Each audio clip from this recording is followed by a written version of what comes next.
What's going on, faithfuls? What's going on? Got my brothers in here, and of course, our special guest, Breezy. Yo, Welcome back. Welcome in, man. hey man, thanks for having me, man. No I truly problem. appreciate the invite. I'm so freaking happy to have you here, man. I really am. For So happy to sure, have you. for sure. So, brothers Troy, my brother Jizzle, and of course, we're waiting for Lawrence, and of course, Mark couldn't make it because he just couldn't make it. So basically, so it's all good. So what's on, Breeze? I'm gonna give you the floor, man. What do you think about the last game, and what do you think about the Cowgirls? All right, man. We're gonna start off just like that. Hit it. All right, cool.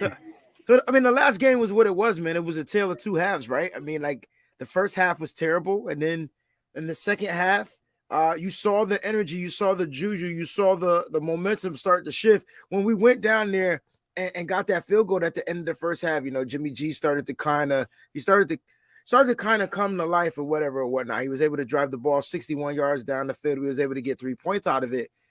As far as like, it was just a tale of two halves. It was so hard to watch the first half, watch Jimmy G fumble. I mean, that whole series, when you go back and look at that one series, we were down 10-0. 10-0. That was it. Down 10-0. We had the ball. We had an opportunity to kind of like get some points. And I was like, come on, guys, let's root. We gotta get this going. Jimmy drops back. He pitter patters the feet. He fumbles the ball on first down. We lose about 20 yards or whatever. Next thing you know, it's 2nd and 24. He gets sacked again trying to scramble. Then it's 3rd and 20, whatever. We run with Elijah Mitchell. He gets stopped in the backfield, so he lost yards, right? And next thing you know, after that, we punt the ball. And then on the punt, we give up a 41-yard return. And to add insult to injury, Mitch Wisnowski got a concussion. So it was just like, damn. But I tell you what I did witness was the 49ers resiliency. And so when they were able to get those 3 points, you know what I'm saying? They went down by 14 and a half. The second half, Kyle Shanahan got back to doing what he does. I don't understand why Kyle never runs the ball when he should run the ball. But, hey, man, who am I to question? I'm no football coach. You saw what happened, though, when you run the ball and you run it successfully. We did 11-play drive, 10 runs, 1 fake run pass over Jalen Ramsey's head to freaking Jawan Jennings in the end zone. And then the 49ers finally got a touchdown on the board. And after that, I mean, you guys, you saw the rest of the game. And so it was just that the momentum built and we were able to pull it off in overtime and get the win. And when I tell you at SoFi Stadium that the crowd, the 49ers faithful, not one person, not even with a minute and 57 seconds left, down by 7, walked out of that stadium because they just believed. And I tell you what, man, we were able to get a touchdown. We were able to tie the game, go into overtime. Robbie Gould did his thing. Y'all need to stop trashing Robbie Gould. I told you he's going to be all right when it matters, and he was better than all right. He kicks that game-winning field goal, and then Ambry Thomas sealed the deal, and that's what you get. I think you encapsulated it perfectly because it was a tale of two halves. And, like, a lot of people that know that I stand for Trey Lance, so I'm going to stand for Trey Lance more than Jimmy Garoppolo. They were like, hey, man, well, give your props to Jimmy Garoppolo. And I look at it like, if I come to your house and I spill juice on your floor, but I clean it up, do I get credit for cleaning it up? Jimmy Garoppolo just basically cleaned up his mess. And that's the way I look at the situation. And I'm not taking anything away from Jimmy Garoppolo. He played a really good second half. I feel like when he's in the 2-minute 2-minute drill, that's when he's at his best. That's when he's actually seeing the field. That's when he's like got the defense on their heels. Maybe they can't switch their personnel because we're in hurry up during that whole time. And that actually gives Jimmy G an advantage. You know what I mean? So, but overall, I say just a really good gutty win by so many people. You brought up Ambry Thomas. Like, I feel like Ambry Thomas, like they were just like dumping on dude the first couple games, but it shows you resiliency and believing in yourself. If it was easy, everybody would do it. He tweeted that out about a week ago. And that's one of the hardest positions to play in sports. And this guy, one thing you can't say about that guy is he gets burnt. He's always there, but sometimes the 50-50 balls, yeah, those get caught over him when he first started because it's like learning ball skills and like going back to Trey Lance, all that comes with reps. All right, fellas. I'm happy to be here. I'm ready to talk about this game. My guy Breezy, man, it's an honor, bro. It's an honor. Hope everybody's doing good. Jizzle, my guy. Yes, sir. All my brothers out there. The game was crazy, all right? First half, crazy, like down 17-3. What are you doing? Right? Like, what is this? Is not the game plan. This is not how you go out and try to win a game, This is not how you do it. So something must have triggered at halftime, right? Like, hey, let's do something different. Let's mix it up. Let's tweak whatever it takes. All of a sudden, we got like unstoppable Debo, you know what I mean? The ultimate all tool. We got the defense stepping up. We got the running back going back on. We got all the Rams fans angry. We got the head coach angry, loving it. And then we pulled it out, man. And it's emotional, you know what I mean? Up and down, roller coaster.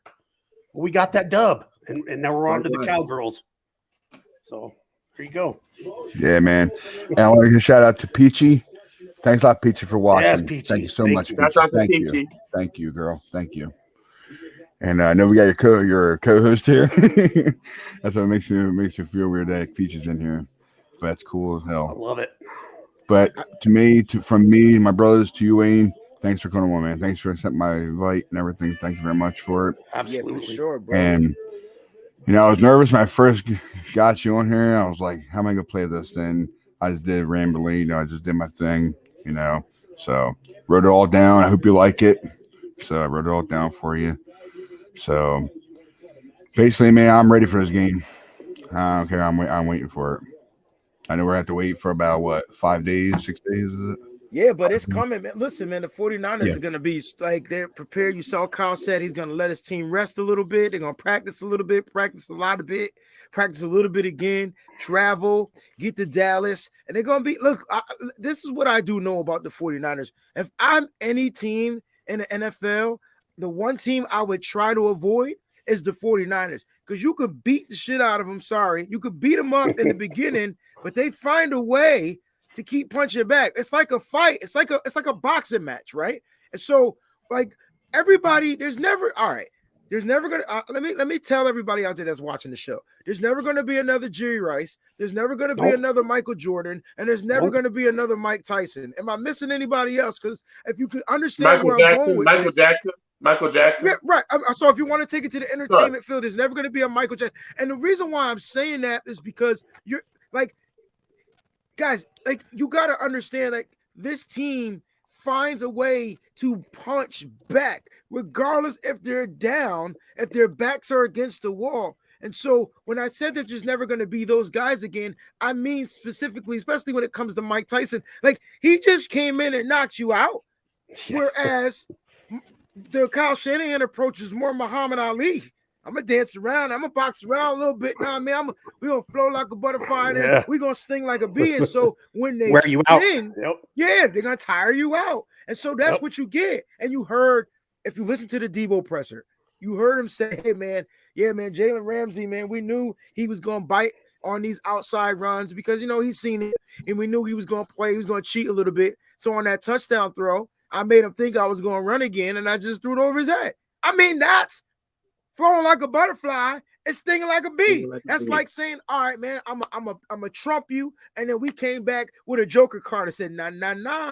And so the fact that they looked like they couldn't run the ball in the beginning, they painted this illusion that they couldn't run the ball. And then 11 straight plays, they ran the ball. Like, what was that, Kyle Shanahan? That's all his genius. That's all him. That's him saying, I'm going to play mind tricks. I didn't like being down by 14, though. I'm going to keep it a buck. And then you got to look at the context of the game, right? You got to look at the context. How did we go down by 17? Excuse me. That's what we were down by. How did we go down by 17? bad field position, bad return on special teams, and they got the ball at their 20-yard line. And it was just momentum. That's what they had.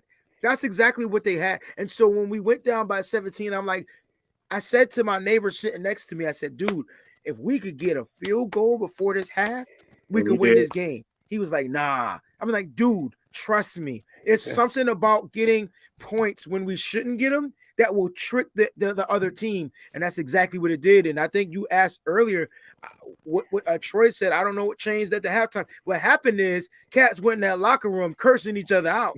And so, like, you heard Ambry Thomas say, man, I don't know about the other dudes, but I was mad as hell. I was mad. And you got a 20-year-old rookie coming out there saying that they were mad. 21, if he turned 21, saying that.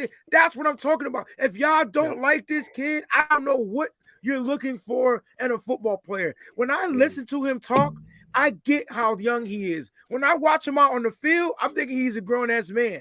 That kid is young and learning and getting better and better and better and better as he gets reps. And I'm going to tell you right now, he has the potential to be the next lockdown premier corner in the league. If he could continue to grow, I'm such a fan of this dude. Like, to be honest with you, like, man, I'm going to always root for this guy. Even when he don't play for the Niners, I'm going to have a secret part in my heart for him because just going through life, there's been people that just doubt you. You know what I mean? For all of us to probably be where we're sitting right now, somebody doubted you in some sort of way. But to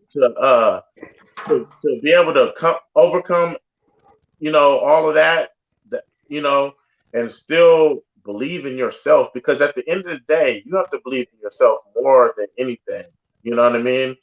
And I just feel like, man, like it's so fitting that he snatched the win for us. He was the one that did that. You know what I mean? And like moving forward to the Cowboys this week, I don't know how you guys do it, but I had to go listen to the app. So I downloaded the app to go 103.5 The Fan and listen to that. I want to hear how they feel about the Niners coming into this game. And they are shaking in their boots. I'm just letting y'all know right now, they didn't want this matchup. They're crying like, how do we have to play them? Like, this is the stuff we're getting on the they're calling into the show. And I listened to 95.7 The Game the other day, and Michael Irvin said the same thing. So he echoes the sentiment of the Cowboy fans. He was like, man, this is the matchup I didn't want because got a physical run game. You take away the strengths of the Cowboys, which is they're good against the pass. You know what I mean? And so I just wanted to touch on that a little bit. But yeah, man, Ambry Thomas is that dude. Yeah, man. Here's what I like. Michael Irvin said before this game.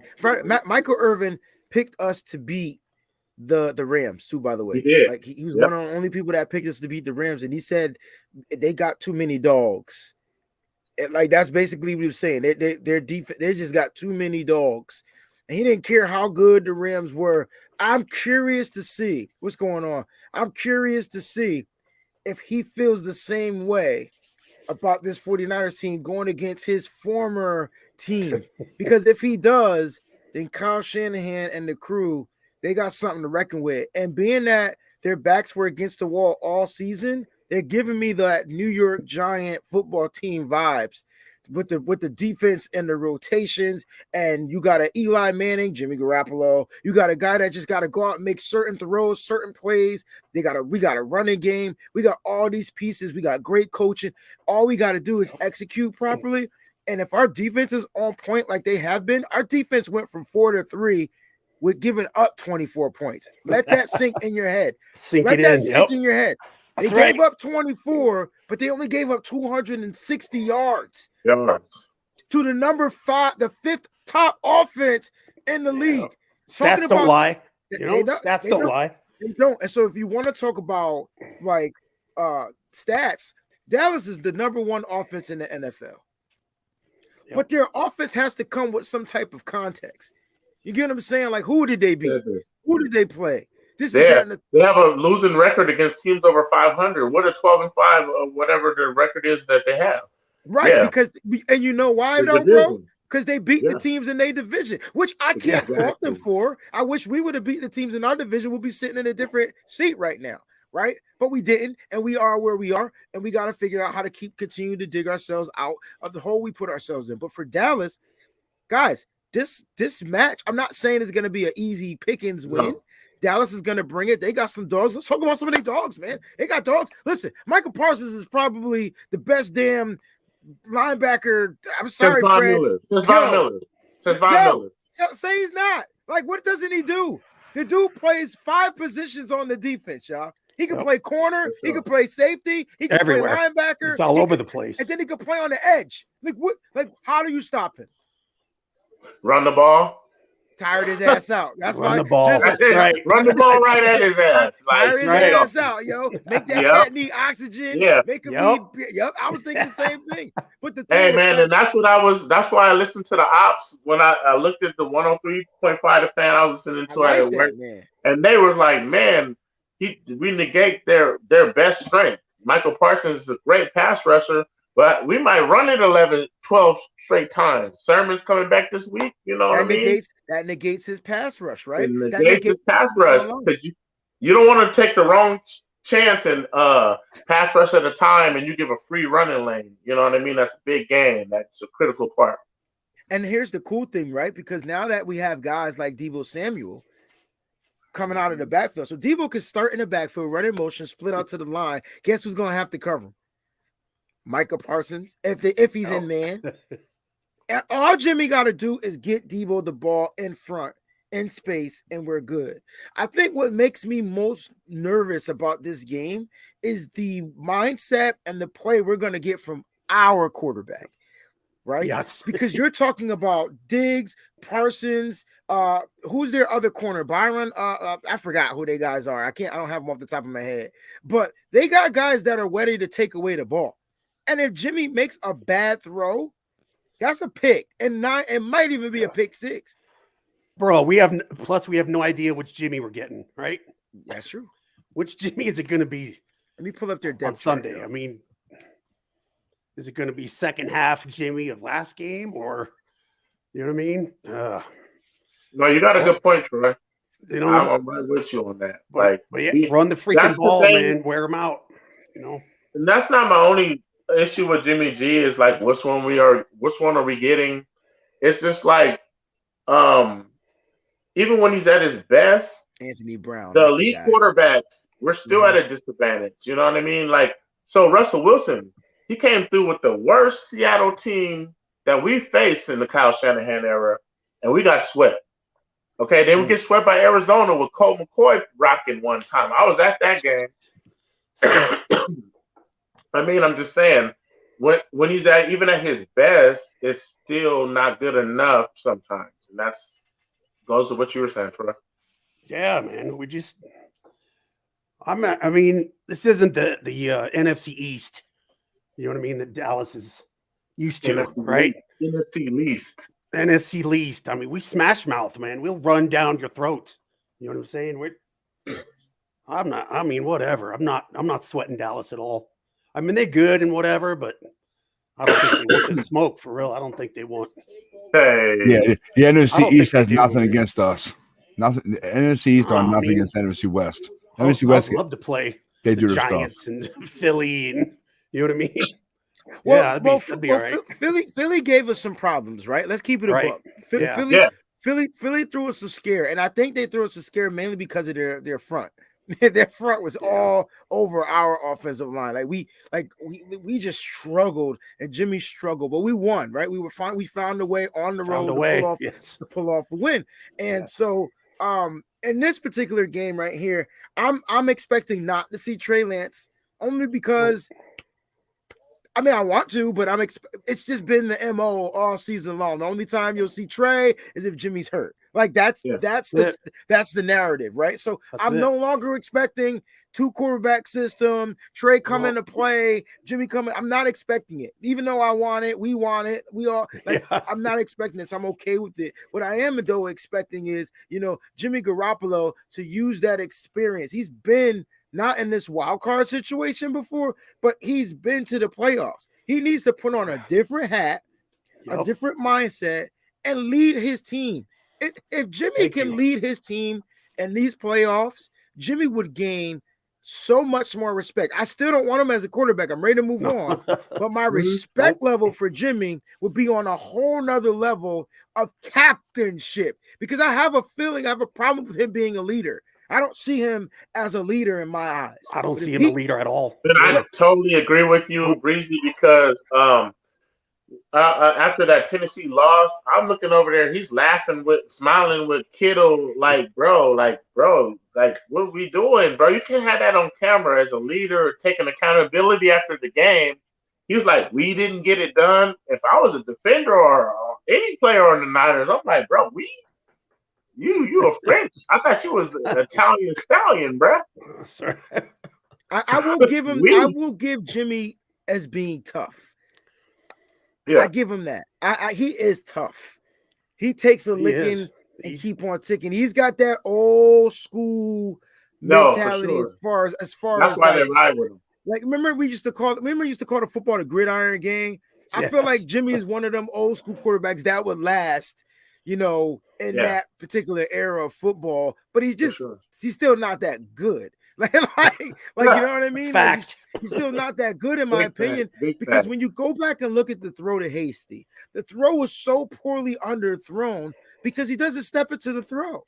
And so if that's his weakness, if Jimmy is not stepping into his throws and he can't air that hole out, then that's a problem, because you're going to get one-on-one matchups. And I did love the fact that Jimmy recognized the man-to-man, right? You had a linebacker safety on a running back. Running back had him beat. Ball was underthrown. It got broken up by the linebacker. It wasn't a drop. It got broken up because the ball was underthrown. But if Jimmy can go and step into the throw, Hasty has a better chance in making that catch and coming down with the ball. Now you're taking the top off the D. And so I like that Jimmy took the chance to do it.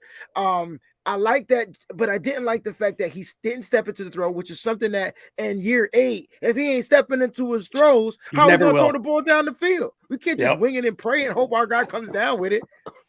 And then the juice said, the wheel route. Kyle Shanahan diagrammed the perfect. Like, man, I would have loved to see Trey Lance in right at that point, because there's no way he could have did worse. I mean, like, seriously, you just got to get it to him. You could underthrow it; it won't be a touchdown, but at least you're on the scoreboard.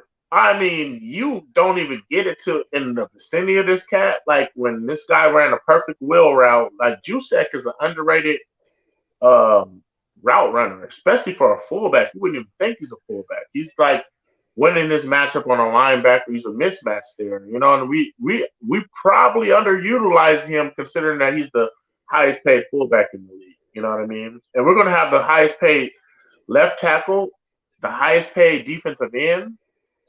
Debo might have an argument for being the highest paid receiver. We will want to have to use that advantage of having a quarterback on a rookie contract to be able to pay all these guys, and add in Bosa too as well. Serious payroll, man. Man, but that's in the future, right? We're doing serious things. Like, this is the thing to do.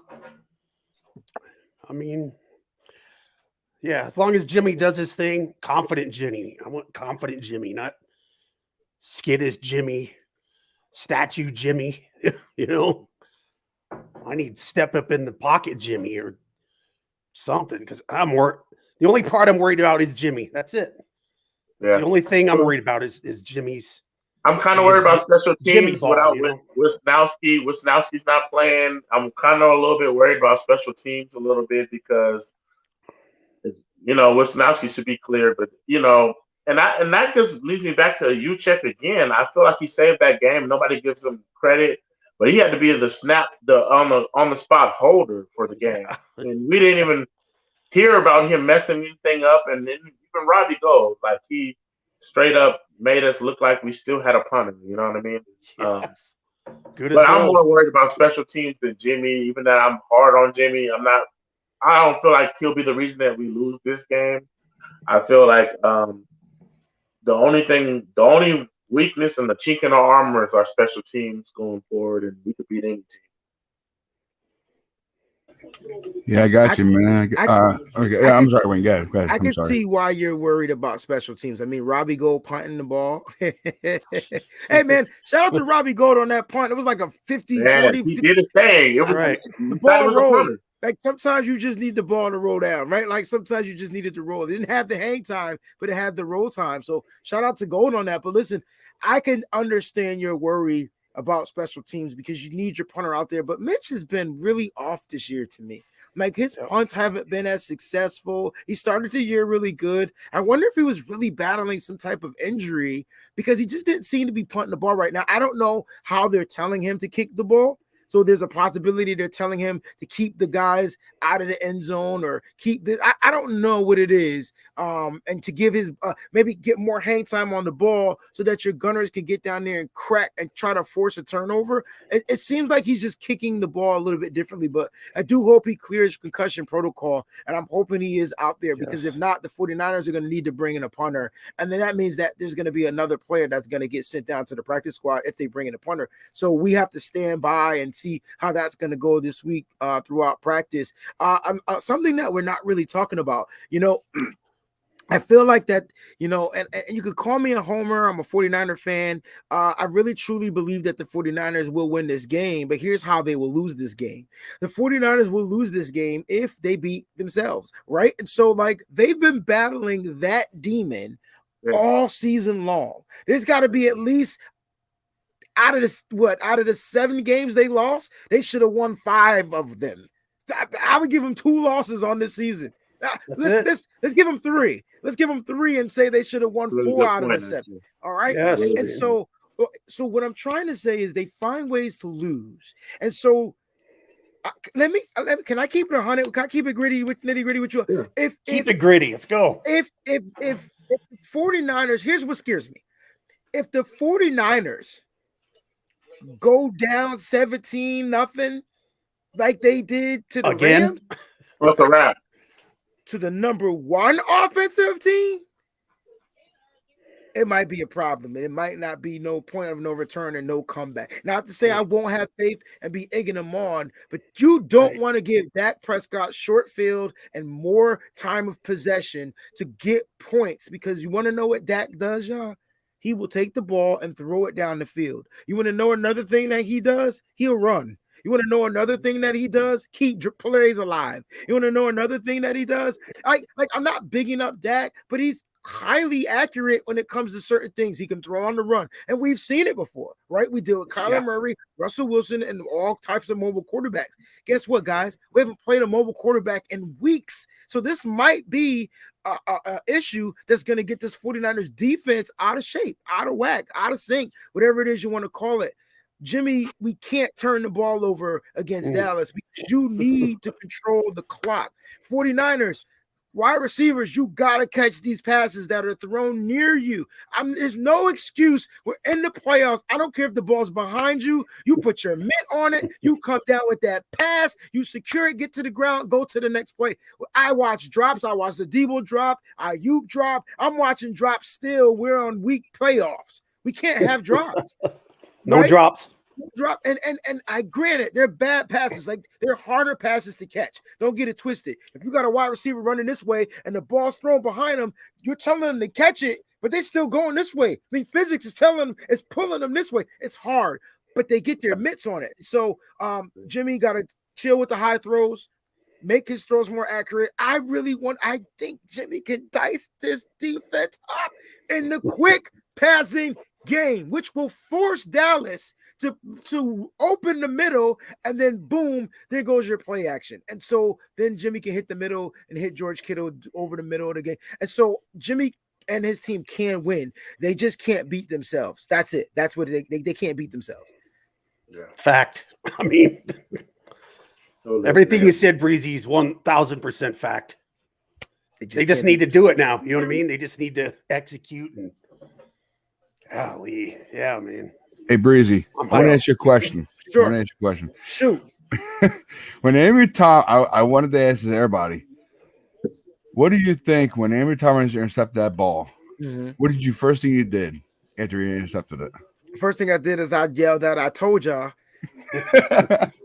because every time I say something, people think I'm just speaking out of the side of my mouth. Mhm. And I follow, I'm more of the type of person that follows players and I can read their body languages. And when you heard him talk, Joe, does he not sound like a motherfucking DB? Like, have you not heard that from Jalen Ramsey? Have you not heard that from Deion Sanders? Oh, Yes. I'm the man. I just was messing up. He Yeah. even playing himself. Oh, I was there. I was just beating myself up in the head. I didn't turn my head. I didn't get in the right position of football. But I mean, I wasn't doubting myself. Yo, he's saying that at 20? Like he's knowing that? Yo, that's why Kyle Shanahan put him out there week 14 and ain't looked back ever since. And now everybody's screaming Ambry Thomas and no one's thinking about Josh Norman. And now you got Emmanuel Mosley back who had a hell of a game. And now you're saying to myself, oh, snap. You could probably say bye-bye to Jason Verrett if Ambry Thomas is balling out at this elite level. Not elite, but at this level going into the play. Ambry Thomas took this team, it got this team into the playoffs.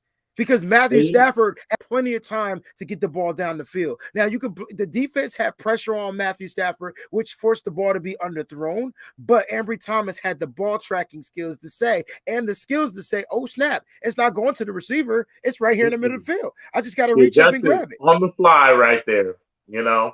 And like, I don't know if you guys remember, I'm a big draft guy. And especially if anybody did the Niners draft, I really follow up on and do my in-depth research on there. And I remember one quote he said when he got drafted. He said, "Once I learn the playbook, it's over." And you can go back and look at that. And we're starting to see those flashes right now. With even Jimmy Ward said, "I see this guy as a future superstar in the league."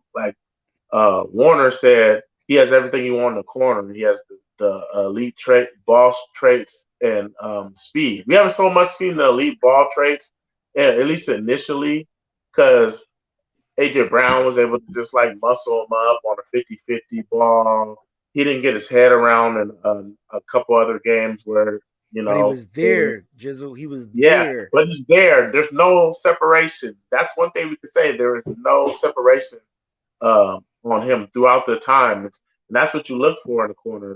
That's where when you look at him, when you judge him, if you're getting separated on, that's hard. There's two things you can't teach in sports. You can't teach height and you can't teach speed. That's a harder thing to teach. But you can correct his flaws from the beginning. And he's already corrected those flaws. And I'm really excited about this kid. And man, I become such a big fan.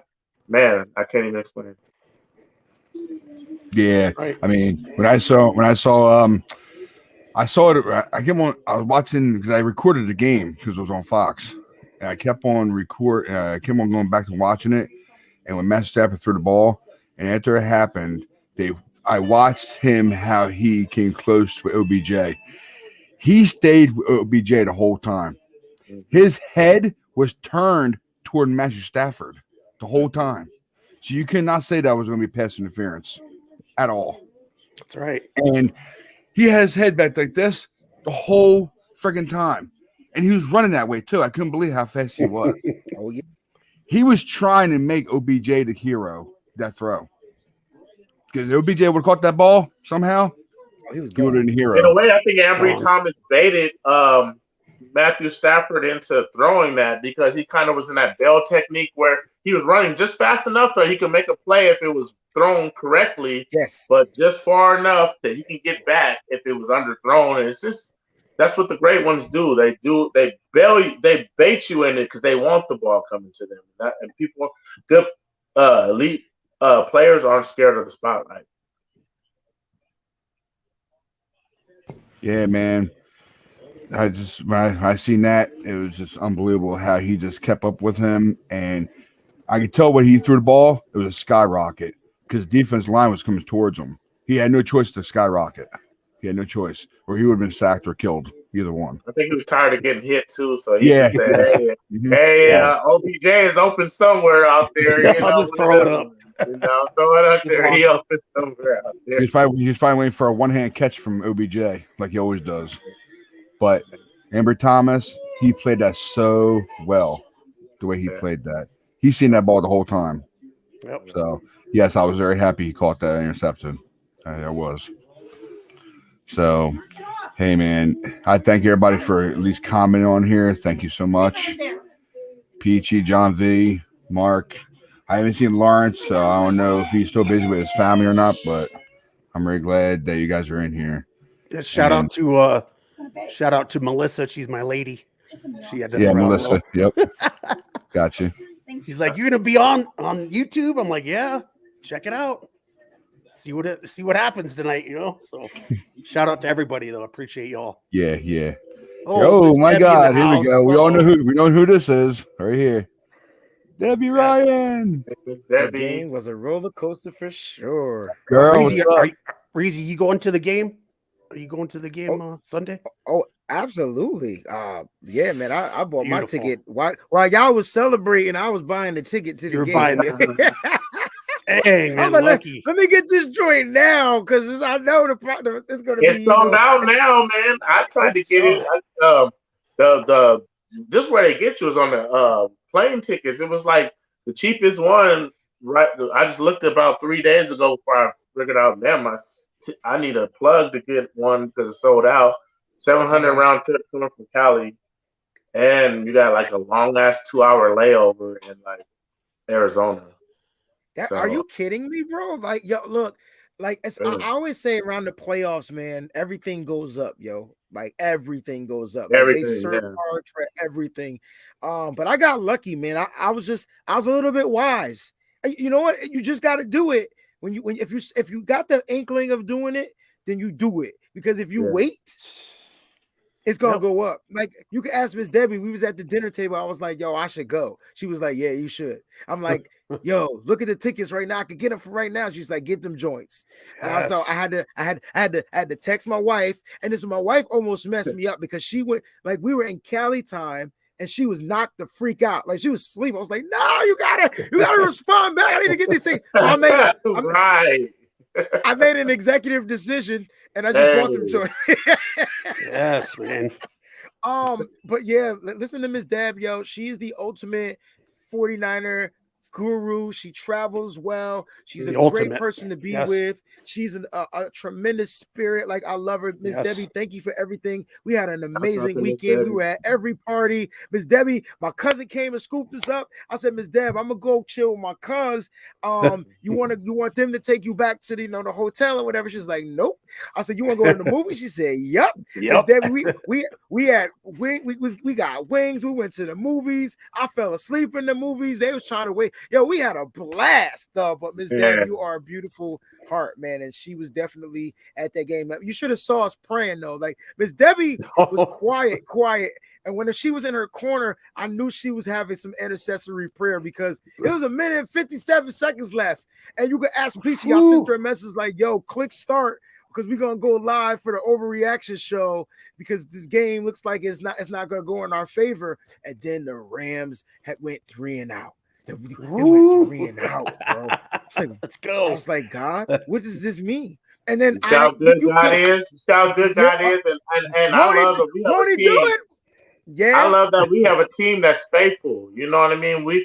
None of them dudes gave up. When we got the 3 points, like you said earlier, and that half, they was like, "That's all we needed." And I want to give big ups to Kyle Shanahan because a lot of people were ripping on Twitter when he punted on 4th and 18. But without that, we lose this game. Yep. Make no bones about it. Everybody that's a armchair coach or whatever was like, "Man, what are you doing? I want him fired." And like, you know what I mean? But he's faithful. He's faithful in, hey, my defense can make a stop. My defense can get this 3 and out. My defense has been harassing Matthew Stafford like the finest girl at the bar all night, in his ear like a mosquito buzzing. And so I'm gonna let them do. I'm gonna let them try to do what they do, and that won us the game. Because there's a lot of coaches that would have panicked and say, "Well, Jimmy G, throw it up, do one of them Debo's open somewhere out there. Do one of them and see what happens." But that resolved from the whole team, and this is why I always say my saying: "There's nothing finer than a Niner," and we always faithful. Yeah. I like how you said that Kyle Shanahan was faithful. And I just want to elaborate on that just a small bit. He had faith in his defense. He had faith in his defensive coordinator who made the greatest adjustments in this game because in the first half they was killing the slot. He started blitzing. And so I don't know if it was because of Tart getting injured and you got to move Dante Johnson back to safety and bring in a different, I don't know what it was, because that's when you saw Denard come in the game. All right. And so I was like, yo, D'Amico's got to get defensive coordinator of the year, bro.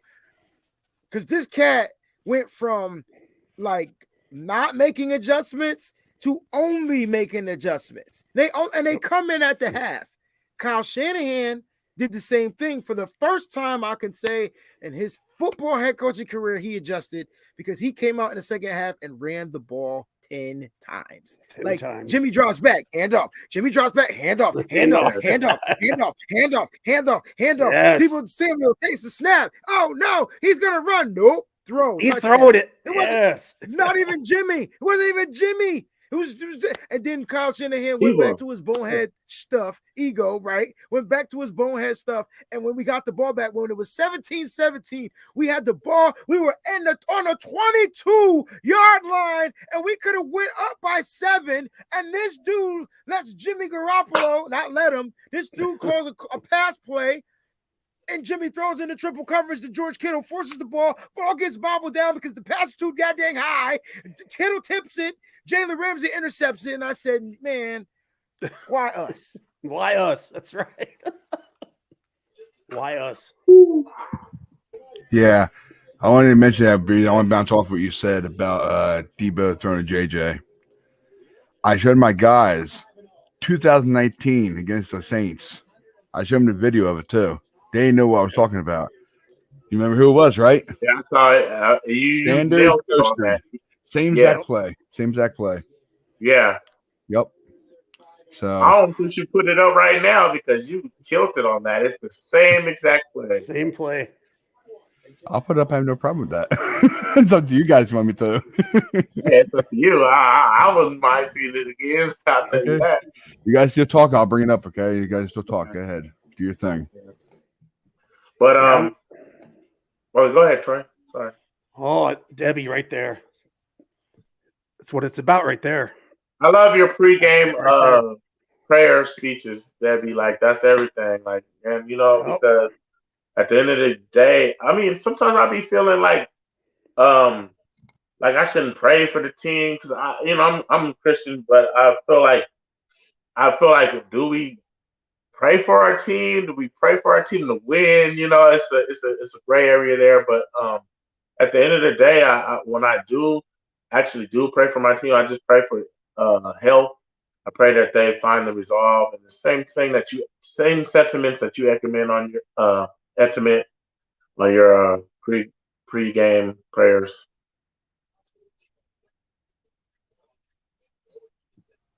Yeah, man, it's all good, man. Listen, if you're a praying person, you pray. You don't have to question it or think about. No, you just do it if that's who you are.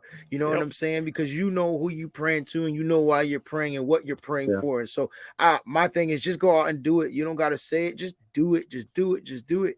And so, I'm glad that there are people out there that actually pray for this team. You know what I mean? Like I'm glad because prayer probably gets these players, us fans, into a better state of mind. And you can see, man, without prayer, we don't win that game. That's how I look at it. All right, you got the play pulled up. All right, here we go. That's right. Here we go, guys. Here we go. Yeah, this play's crazy. Come inside, a little trickery here. Sanders going to throw it wide open. It's Bones Most I of love those it. are somewhere over there. I love it, man. Time to go surfing for Moser, who hauls it. That was I would say that Debo had a better throw. But, yeah, he did. Yeah, for sure. He did. But it was the same exact play. Same exact play. Except for you had a wide receiver throwing to a wide receiver. And Jawan Jennings, you know, when he bobbled the ball, I said, if this man I don't think he thought he was going to be that wide open and the ball was going to be that soft either. You know what I mean? Because the ball literally fell right in his breadbasket. Like a feather. Like a feather, like a whoosh. Right. And all he had to do was just let it fall. He tried to grip that like, you know what I mean? Like, give me that. But shout out to Jawan Jennings, 2 touchdowns, y'all. Yeah, 2, JJ. not 1, but 2. That's right. JJ, That man, boy he's coming stepping through up. for us. You He's know? coming through. I hear it. Yes, Miss Debbie. Yes. Love so that. True, Miss Debbie. So Our true. God is a good God, though. I will say that. Like, he definitely is. 100%. 100%. But moving forward to the Cowboys, I think we should transition into that because I feel like there's a lot of matchups that favor us versus them. And, like, I would like to get into the schematics of the whole thing. I mean, I don't know, Wayne, what's your opinion on that? Yeah, I mean, like, why don't you just go ahead and break down, like, if you want to do that, I'm down. Okay, I got a few more minutes, like, you know, so let's break down. You want to do position by position? Like, how do you want to do it? Like, do you want to see which position outweighs the other? And that's pretty much what I would say because, like, okay, we know Dak. There's no comparison to Jimmy G. You know what I mean? But there is though, right? Because Jimmy has Dak is 1-3 in the playoffs, and Jimmy is 3-1. So there's comparison, right? Now, if you're talking about quarterback skill set, I would give it to Dak, but Jimmy knows how to win. I'm not trying to, like, you know, I'm ready for Trey, but Jimmy's the guy. So we gotta look at the good and what we get from Jimmy to see if he can outweigh the bad, because that's our guy. We have no choice but to accept that that's our guy because our coach said that's the guy. So Jimmy's 3-1, man. Like, or is he 2-1? What is he? 2-1, right? We beat the Vikings, we beat the Packers, and we lost to the Chiefs. So 2-1 is Jimmy in the playoffs. Yep. Right, and Dak is what, 1-3 and about to be 1-4. Jimmy's about to be 3-1. All right, that's right, baby. That's right. All right, there we go. Right, and so look, man. But honestly, you're right though.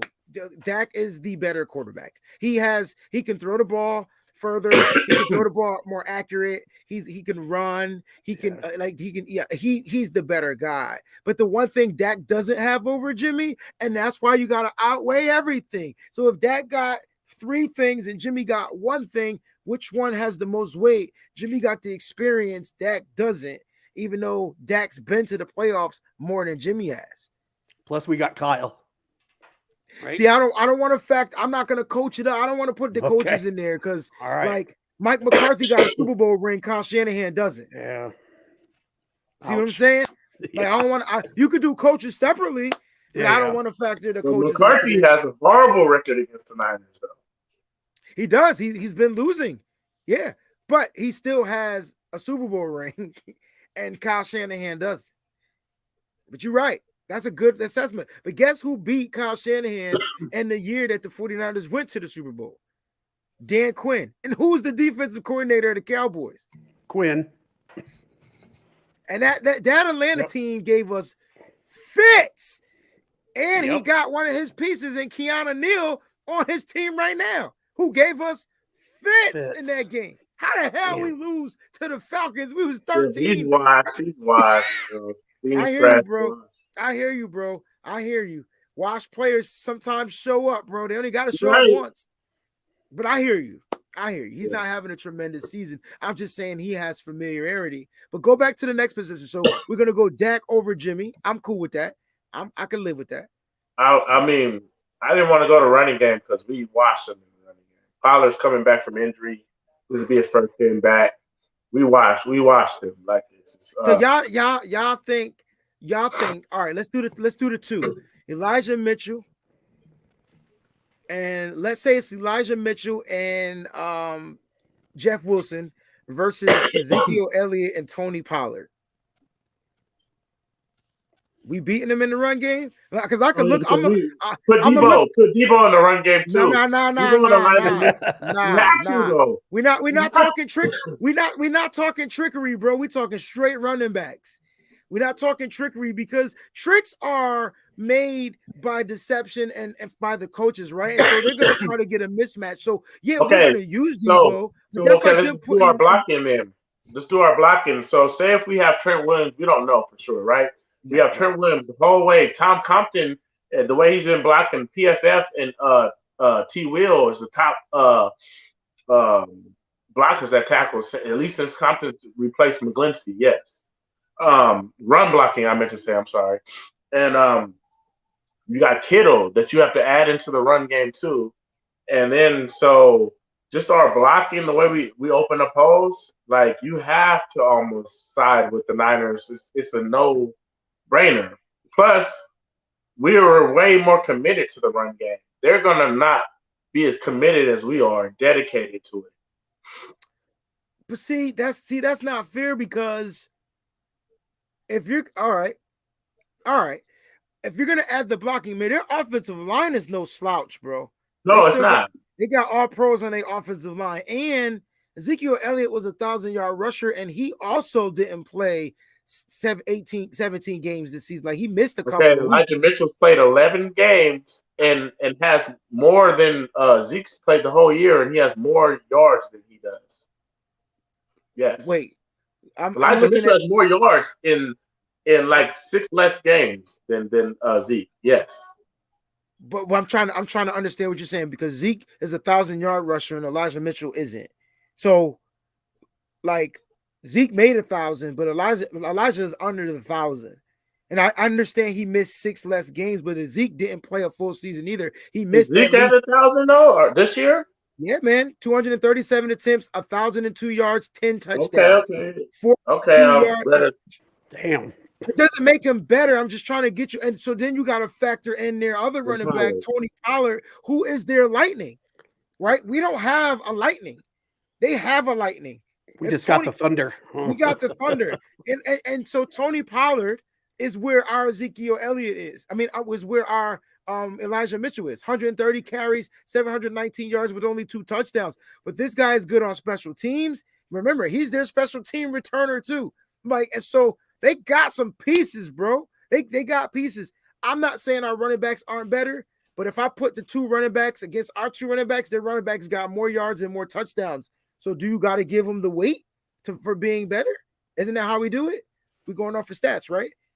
So, okay, I have a Cowboy fan, and we got in, as a friend, and we got in a little discussion where he said we don't have a power running scheme, and I'm like, but we don't.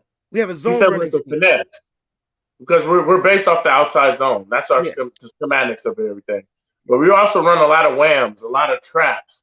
And then I also said, how couldn't it be the team that utilizes the fullback the most in the league, has a tight end like Kittle, not be a power team? Because what we do is we wear on the defense, because it's not only, to be honest with you, you make a good point. It's not only our run game, the actual dominance of it, it's the dedication of it and how we have to rely on it to win games. We don't have a Dak Prescott. We don't have even a Stafford that we can say, hey, man, we can lean on you and like get it to IU, get it to Kittle. You know what I mean? So we have to depend and fall back on it.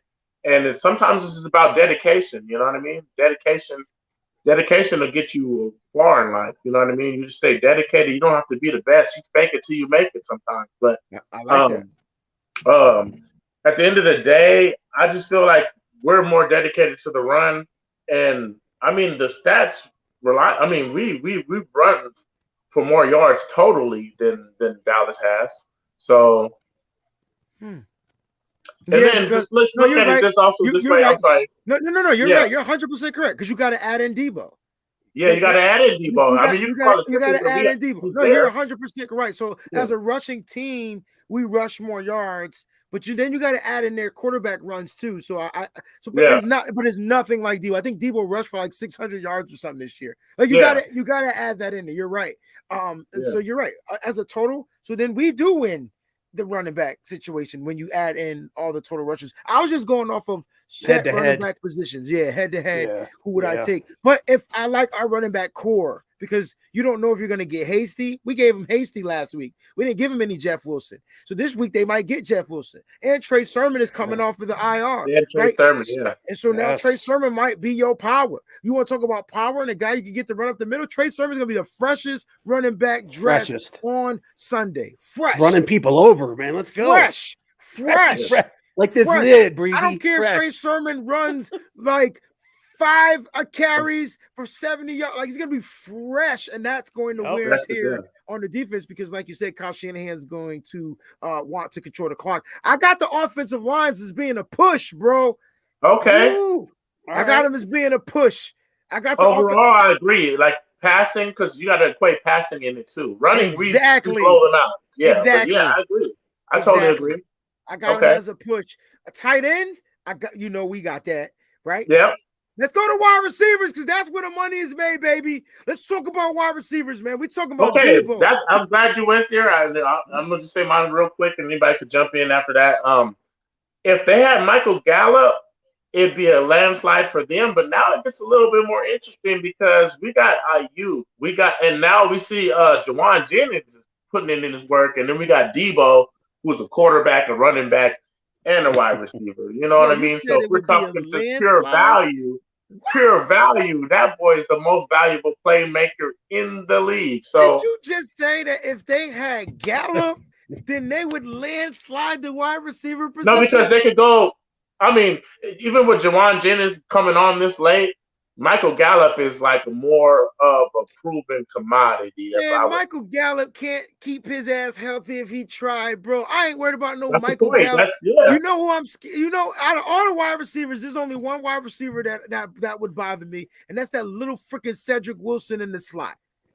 And if we don't got K'Wan Williams to cover his quick behind, we're going to have some problems because he went hamburger and cheese against a badass Philadelphia team last week. How many touchdowns he had? Like 4. Let me see how many touchdowns Cedric Wilson had. Like he was cooking. You're right. And he took Michael Gallup's spot. I don't think they're worried at that spot. I think the 49ers defense will find a way to contain CeeDee Lamb. CeeDee Lamb is a big playmaker. CeeDee Lamb is Michael Irvin. Like in reincarnation. Throw the ball up in the air, let him go make the play on the ball. That's what Dak does. That's what scares me about that. They got a connection. Amari Cooper is a guy that's going to continue to move the chains. And then you're going to get this little Wilson guy probably out of the backfield. They're going to probably do what Debo does. I tell you what, you better crack Wilson. You hit him one time, he ain't going to try to run no more. Right. Yep. One time. He ain't going to run no more. But the wide receivers, that's a tough one. I like what you said, but it's tough, man. Because I want to go Debo. I want to go Ayuk, who's finally emerging into this receiver, right? And then you got to add in Jennings, man. Jennings in the slot is a nightmare. That big motherfucker in the slot. Look. But I think I got to go Dallas. See, so you're saying what I'm saying. I said landslide, but I'm saying if Michael Gallup was there and like, it's just that 3-headed monster, man. That's what they were trying to build, and our corners, everything's matchup dependent. If we go back to the that's true. To the run game, so their run game has to go against the number 1 defense in the last 8 weeks, which is the Niners. So and in this case, we're not 3 deep at cornerback. So Gallup could probably do some damage against our whoever we roll out, Dante Johnson, or hopefully it's K'Wan Williams as our nickelback. But it could be Dante Johnson, then everything changes, So that's the way I look at it. It's matchup dependent. They got to go against the other side, too. I could dig it. I could dig that. Yeah. Who do y'all think will win the game? Our offense or our defense?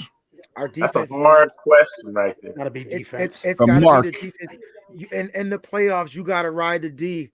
And then when you get to the Super Bowl, you gotta put up them. You gotta put up some points. Like the defense, man. In my opinion, our defense does travel well. And you know what? I don't know if I tweeted this or said this on somebody's show or on our show, whatever. This is a more bend don't break defense than Robert Saleh's D. This is a more bend don't break. I watched this team give up a big. Can y'all look in this game? It was 3rd and 12, and OBJ catches a 15-yard pass for first down. On the next 3rd and long, first down, and they only got 3 points out of that drive. You can't tell me this is not a bend or break defense. No breaking. That's a really good point, actually. Yeah, and so that scares me because it's like, imagine if they don't have brain farts. And on that OBJ joint, Emmanuel Mosley was right there. Can you just say OBJ just made a damn catch? Like, I'm just gonna give that match. That was an OBJ catch. Because Mosley was there. I mean, all Mosley had to do was like wave his arm to try to rip the ball out of his hand, but OBJ got hands. And so that was a good catch. Like, it just sucked that it was on 3rd and long when you thought the pass rush was going to get there. What scares me, what not scares me, but what kind of makes me worry is that our pass rush is reluctant, but our best pass rusher is insignificant because they're triple teaming. Max coverage, 7 protect, max coverage, and the rolling coverage over them. But what I like about D'Amico Ryans, and I almost like want to encapsulate like how we looked at Ambry Thomas to how we look at him now. It's the same way with D'Amico Ryans, how he's adjusted to the speed of the game, to the NFL, to whatever he needed to do. And I agree with what you said, Breezy, that he's starting to look better than Robert Saleh in certain ways because he adjusts better. Like, so a key point I would say about when emphasizes what I'm trying to say. So, through the first couple weeks, he was not really adjusting to like how teams it seemed like we were always just like playing on our back heel. But what he started to do was he saw all these 7 protects against Bosa, and so he started like blitzing from that side. If you look and go back and look at the tape, so he's blitzing on Bosa's side, and he's also bringing Bosa in on stunts. And those are the things that are getting pressure home, getting one-on-one advantageous matchups back in our favor just for having a dominant Bosa on our team. You know what I mean? The thing that I like about this game is I like Dallas offensive line, and I don't think they're going to try to max protect. I don't think they have because they got too many receivers. There you go. So if they did that, that would be freaking dope for our secondary. You can go ahead and max protect, but that means you're only going to have a couple of guys down there that we got to defend. We'll take our chances, and so I like that, but I don't think they're going to do that. They're going to only have 4 guys there. You might see some Dan Schultz chipping on the side with Bosa or whatnot. Take Dan Schultz out this game, please. If a tight end catches a touchdown against the 49ers in this game, I'm going to lose my mother freaking cool. Fact. But the only reason why they were scoring is because they got the mismatches. The Rams got the matchups that they wanted. They got, Jimmy Ward bit so hard on the play action, bro. Why are you biting hard on the play action on the 1-yard line? Help me understand that. What are you doing? You know they're not right. If they're gonna run it, bros. If they're gonna run it, it's a touchdown. Just stay to touch. There's nothing you can do. Jimmy Ward, you're not stopping him from getting in the end zone. Like, he's right there. Instead, they throw it to Higbee because Ward was crashing down, and by the time he reacted to get back, it was just like touchdown, wide open. So we gotta that's why I said we beat ourselves. And so not just on the offensive side, defensive side, special teams, coaching, they gotta find a way to eliminate the hiccups. And if they can eliminate the hiccups, then they will be just fine against any team. Any team. That's actually a really good point because I was listening to 95.7 again this morning, like at work. I listened to it at work, but one of the commentators was on there saying that he doesn't think that we can win the Super Bowl because of what it would take to win, and we haven't shown it. And it's true, we haven't shown it during the season because let's count this last game as a playoff game because effectively it was. You have to win 4 to do it. You know what I mean? It's usually 3. You know what I mean? That was effectively a playoff game. And but I'm a believer that when the brightest lights come on, sometimes your stars shine. You know what I mean? They're up in the sky for a reason, and we're down here watching. So I really do believe. Maybe I'm just biased to my team, and but I really believe we're the team nobody wants to play. I believe now that we showed it against the Rams, I believe we can go ahead and run the table. And if anything, I almost want to go back to what Troy said. If anything, not for this game particularly, but going forward, my biggest worry is Jimmy Garoppolo. Like, yeah, with Jimmy for that whole time. Like, you know what I mean? Let's just not beat ourselves, right? Yeah. Do y'all expect Kittle to be used more in the passing game?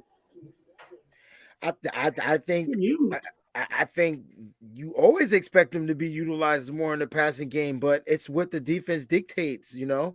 And so Dallas, the scariest person on Dallas is freaking Micah Parsons because you don't know how he's gonna line up. But he's a rookie, so you should be Kyle Shanahan against Micah Parsons should be easy freaking cake, right? I should be able to pick this kid's brain. I should be able to trick him enough to say, haha, you want to line up right here and rush? No problem. Like, Kittle, go out for a bubble screen. Boom, no Parsons in the thing. Now he's got to read because if his job is to go get the quarterback because Jimmy's a statue and Jimmy can make the quick throw, there's nobody covering him. You want him. This has got to be a yak game for George Kittle. But then again, it depends on how they like. I'm not worried about their edge rushers, right? But if Michael Parsons is an edge rusher, he's different because he's fast, he's quick, he's strong. Like he's just different. And so I know I'm bigging him up. I really was hoping the 49ers could have found a way to get that cat, but they didn't. I wanted him to be honest. But he didn't fall to us. That's what it was. But no, honestly, it all dictates on what the defensive alignments are out there. And so you might see George Kittle have to chip every now and then. And if he's chipping, maybe he'll get a chip and then maybe be able to release. But Jimmy's got to make the throws. Like, he's just got to make the throws. He's got to make the throws. I can also see George Kittle in the passing game trying to run routes. But the thing that scares me about that is you saw it in the Rams game, and he was sitting inside the zone. He had a pocket, and Jimmy just said, "No, it's just 3 guys there. I'm still going to throw it." He overthrew it. I'm going to force it in there. Yeah. Kittle's over there somewhere. Yeah, like Kittle could come down. Like, he must think Kittle is Gronk.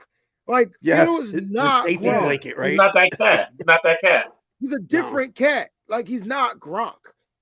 Nope. Agreed. I agree with you 100% there, Breezy. He's not Gronk. But that one pass he threw to the middle, because Jimmy had 2 options on the outsides. You've seen that play, right? And then he seen Kittle cut through the middle.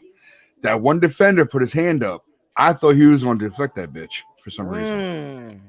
I seen that throw. I'm like, oh my God. And he dove for the ball, and he almost tapped it in his hand. That would have been knocked down or an interception, either one. It could have happened to anything, Yeah.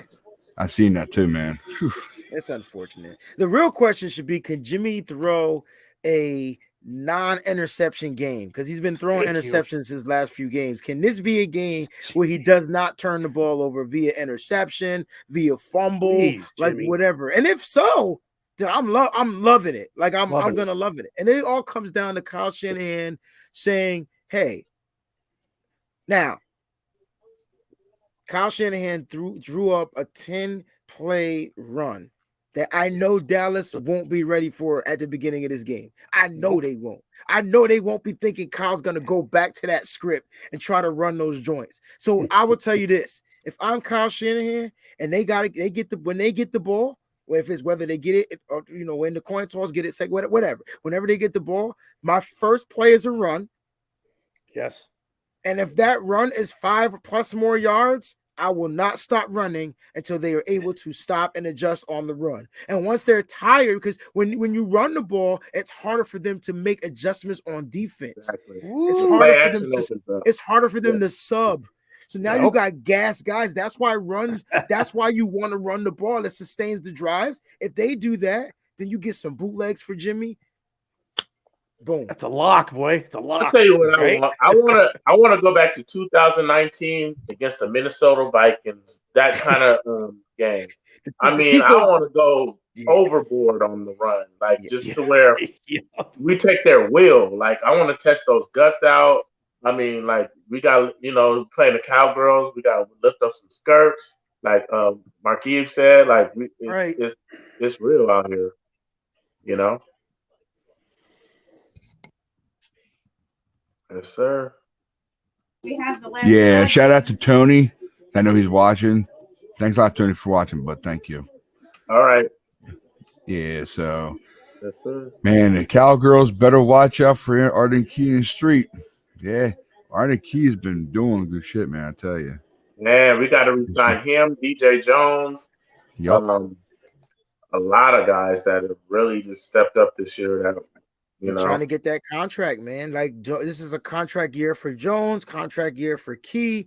And I could see them coming back on, hopefully some nice, sweet 2-year, 3-year deals. Like I can see it, and you want to, right? Because you want this defense back at it again for another chance to win a chip, man. But hey, man, I wouldn't be mad if they go elsewhere because the thing is to get paid. Like these guys got to get paid for what they do. DJ Jones is having a career season. Arden Key, career. We're talking about career years, right? We're talking about career years, and so these guys are earning their keep. I'm just hoping that they want to be a 49er, and I'm hoping that the contract, is substantial enough to keep them here going forward. Hey, Breezy, I want to thank you very much for coming in, man. I know you got to dip out. I know. Thank you so much. Appreciate you, bros, man. Hey, man, y'all doing y'all thing here, man. Hey, I really guys, stay on, okay? When he goes off, you guys stay on, all right? We'll continue our show, all right? You guys are doing your thing on here, man. I love it. Everybody that's out in the chat, thank y'all for tuning in. Stay on, watch with these guys. I got to get some stuff together for work tomorrow and do some things, but I appreciate y'all guys. We getting this dub on Sunday, so I'll see me live on TV. Thanks, Breezy, man. Thank you, man. Thank you very much, man. Guys, thank you. Love you, Breezy. Love you. Love you, Breezy, bud. Thank you, man. Yeah, man, nice. I was so hyped when I got him on here. See, you're right. You're right, Troy. It was Breezy. Yeah, man, I didn't want to give it out to you. I didn't want to give it out. I didn't. Oh, that's good, man. When you said it was either him or Nick, I wanted Nick too. I wanted Nick too. Yep. And I was saying to myself, oh, you got it right. Damn. I can keep it a secret now. Yeah, boy. Shout out to Breezy, man. That guy, he is no joke.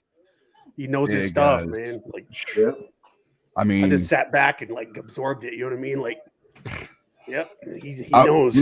Believe me, I was nervous when I got him on here. I was nervous. I really was. So, but thank you very much, Breeze. Thank you, Peachy, for coming in. Peachy. Thank you Everybody very much. in the chat. Love you.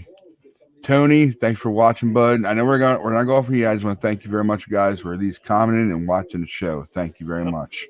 So, yeah, I mean, this game. Hey, Jizzle, I got a question. Okay, guys. Do you think this is our best chance since 2019? Do you think we have a better chance this year than that year? Yes, with the depth and everything on defense and having how we come in waves and the depth, we're not going to get a better chance than this year. This is our definitely best chance. Man, so our window's open right now, huh? We got to take advantage, man. And then the only thing is it's so crazy because everybody's like, well, if we win the Super Bowl, then you bring Jimmy G back, and I'm not trying to do that. I'm trying to tell people the thing is we'll be able to open up our window by still getting rid of him and using the rookie contract. You know what I mean? Because we got to pay all these guys. Got to pay him. Peachy, thank you so much for the compliment. Thank you for being in here. You know how I support Peachy. You know how I do. Yeah, I got you guys. Yeah, we're having another guy come in. Don't worry. I just had to send him their link again to him, so he's coming. We got another one coming in. All right. Yep. Just hold on and keep on talking, and I got to tell him we send the link already. Yeah, but I want that whole freaking Dallas Stadium red, man. I want that Change the joint city red. red. Change the city red like we That's did in right. LA. That's right, baby. Man, I would love to go. I'd love to go to any Niner game, but I'll be tuning in 100%, hyped, nervous. You know what I mean? What up? What up? Lawrence? What's happening? What's up, happening, y'all? Lawrence? Glad you're How y'all back, man. been? I missed y'all, brothers. How y'all been, man? Man, been Yeah, pretty man. good, man. It's like, man, that was a big win. Like, you know, we never got to discuss it, but like that was a big win. And like, I won't lie, like the first half, I was like, man, do we need to get Jimmy G out of there? Did we wait too long? But like the name of the show, always be faithful. And I remain faithful. I was a little bit angry at the start, like, man, because we put so much time and the season is on the line after seeing the Falcons weren't going to get it done. The season's on the line and a lot could get lost. And like, I just didn't want it to end that way. And I'm sure they didn't either. And that's why we were able to get it done. Yeah, I was angry, faithful, right, Jizzle? I was angry. First man. half, boy. Like, ugh. Not the way. That wasn't it. Oh man. We got that dub though, so let's move on, you know. I'm moving Cowgirls on. time. I'm on to the Man, first of all, I want Cowgirls to now, say, man. I don't know if y'all can hear me. My stuff is all messed up right now. My You're service good, is you're all good. jacked I up. can hear. I can hear you fine. I can hear you fine. Sound good. Y'all got me good? Yeah, Okay, yeah, cool. you got you. We're good. Troy, good, man. Glad to see you doing good, brother. Thank you, my friend. Thank you. Yeah, I'm To back. Troy. I'm still doing my Absolutely. IVs, but it's all good, you know. Thank It's you. all good, man. We got to go through things. Yeah. Looks like there the you go. team. I appreciate seeing you there, man. I know you happy to see the day the way you're seeing it right now. So I'm glad to see Yes. you, man. Thank you, Jizzle, sir, what's up to you? How Hey, you been? man, I'm having a good day, man. That gets to be able to.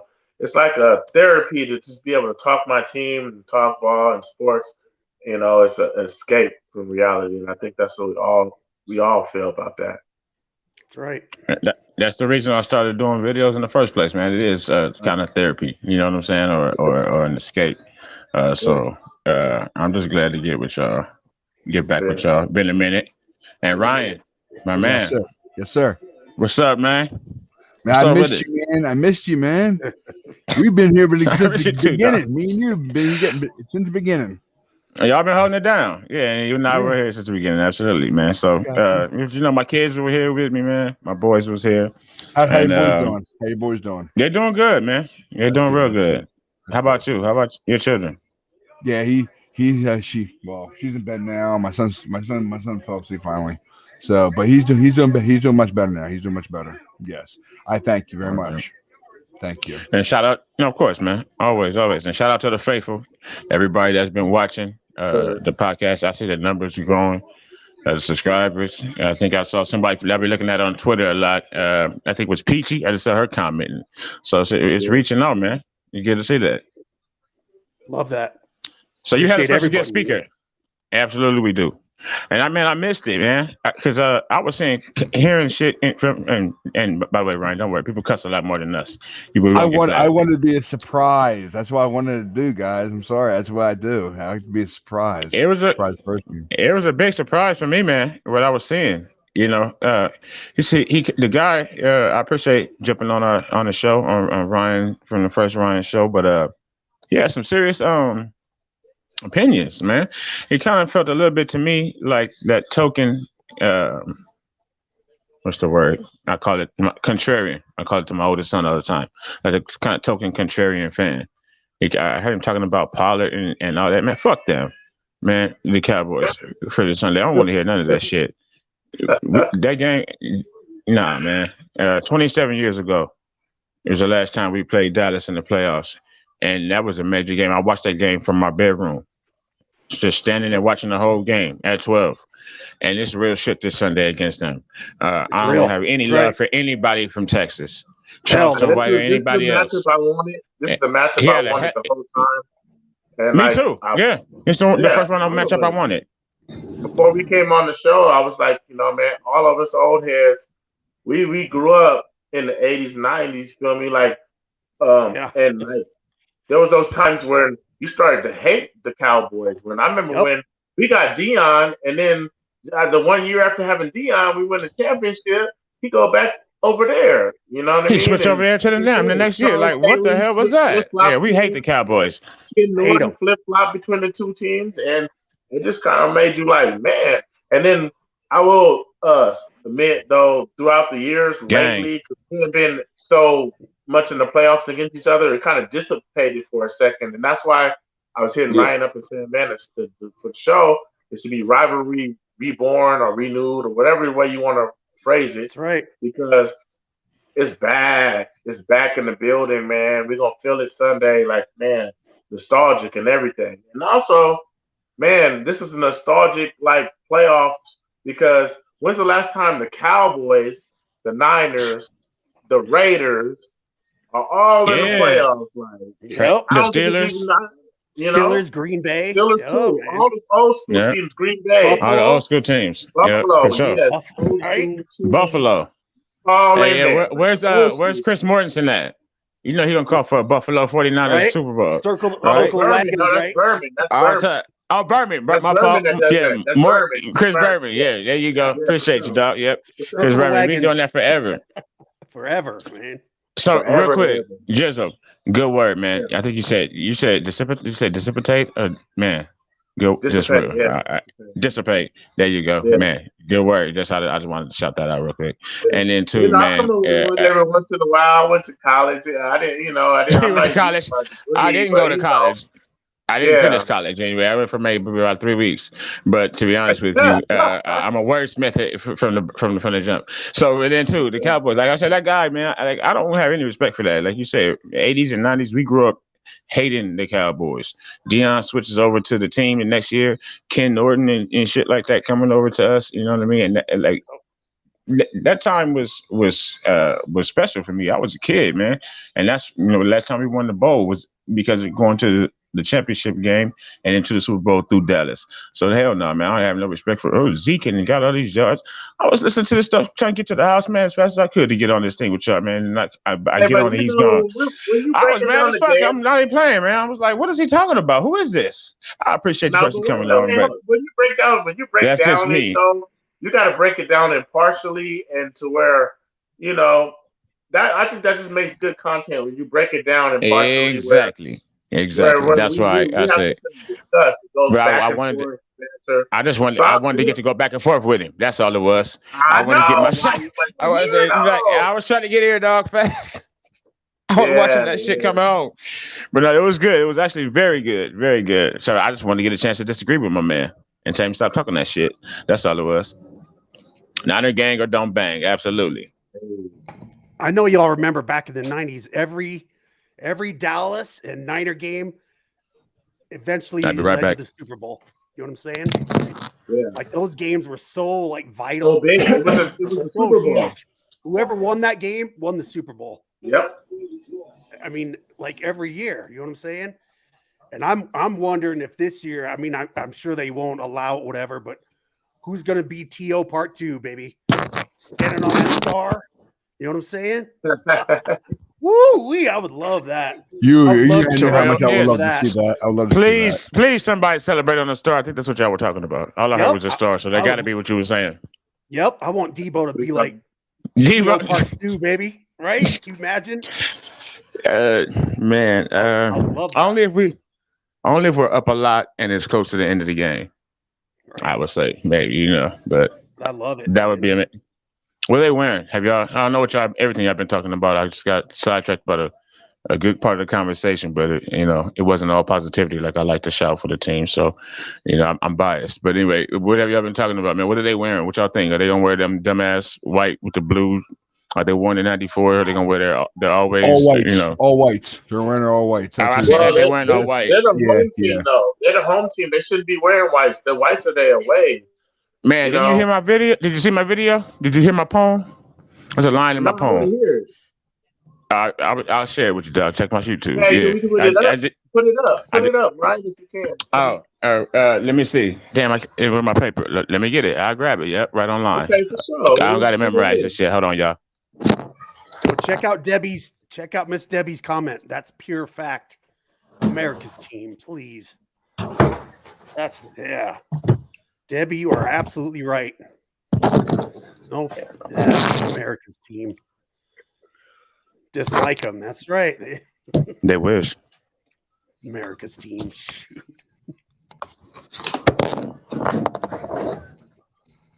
Yep, right there. Miss Debbie fit back. Shout out my brother Mark. Miss you, bro. Miss you. Shout out to Mark. Yes, sir. Caught him in the comments earlier too. Yep. Shout out to Mark. All right, y'all. So it's a damn. The setup. All right. So you can say it's a little quick poem. All right. Lawrence, before you start, I want to show you guys something. I don't know if you guys saw on Twitter. I seen it though. Hold on, okay? 1 second. Absolutely.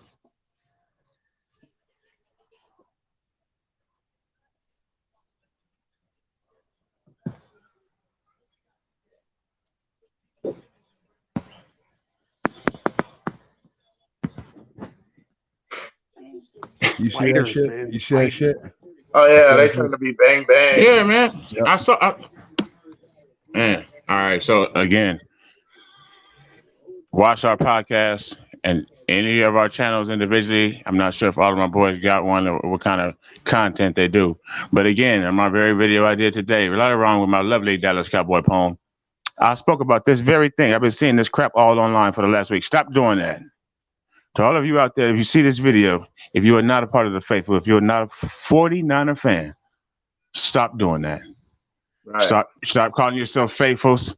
Stop Right. saying you're in gangs. You're not. That's right. I'm sorry. Go ahead. Fact, man. The Speak CDC it.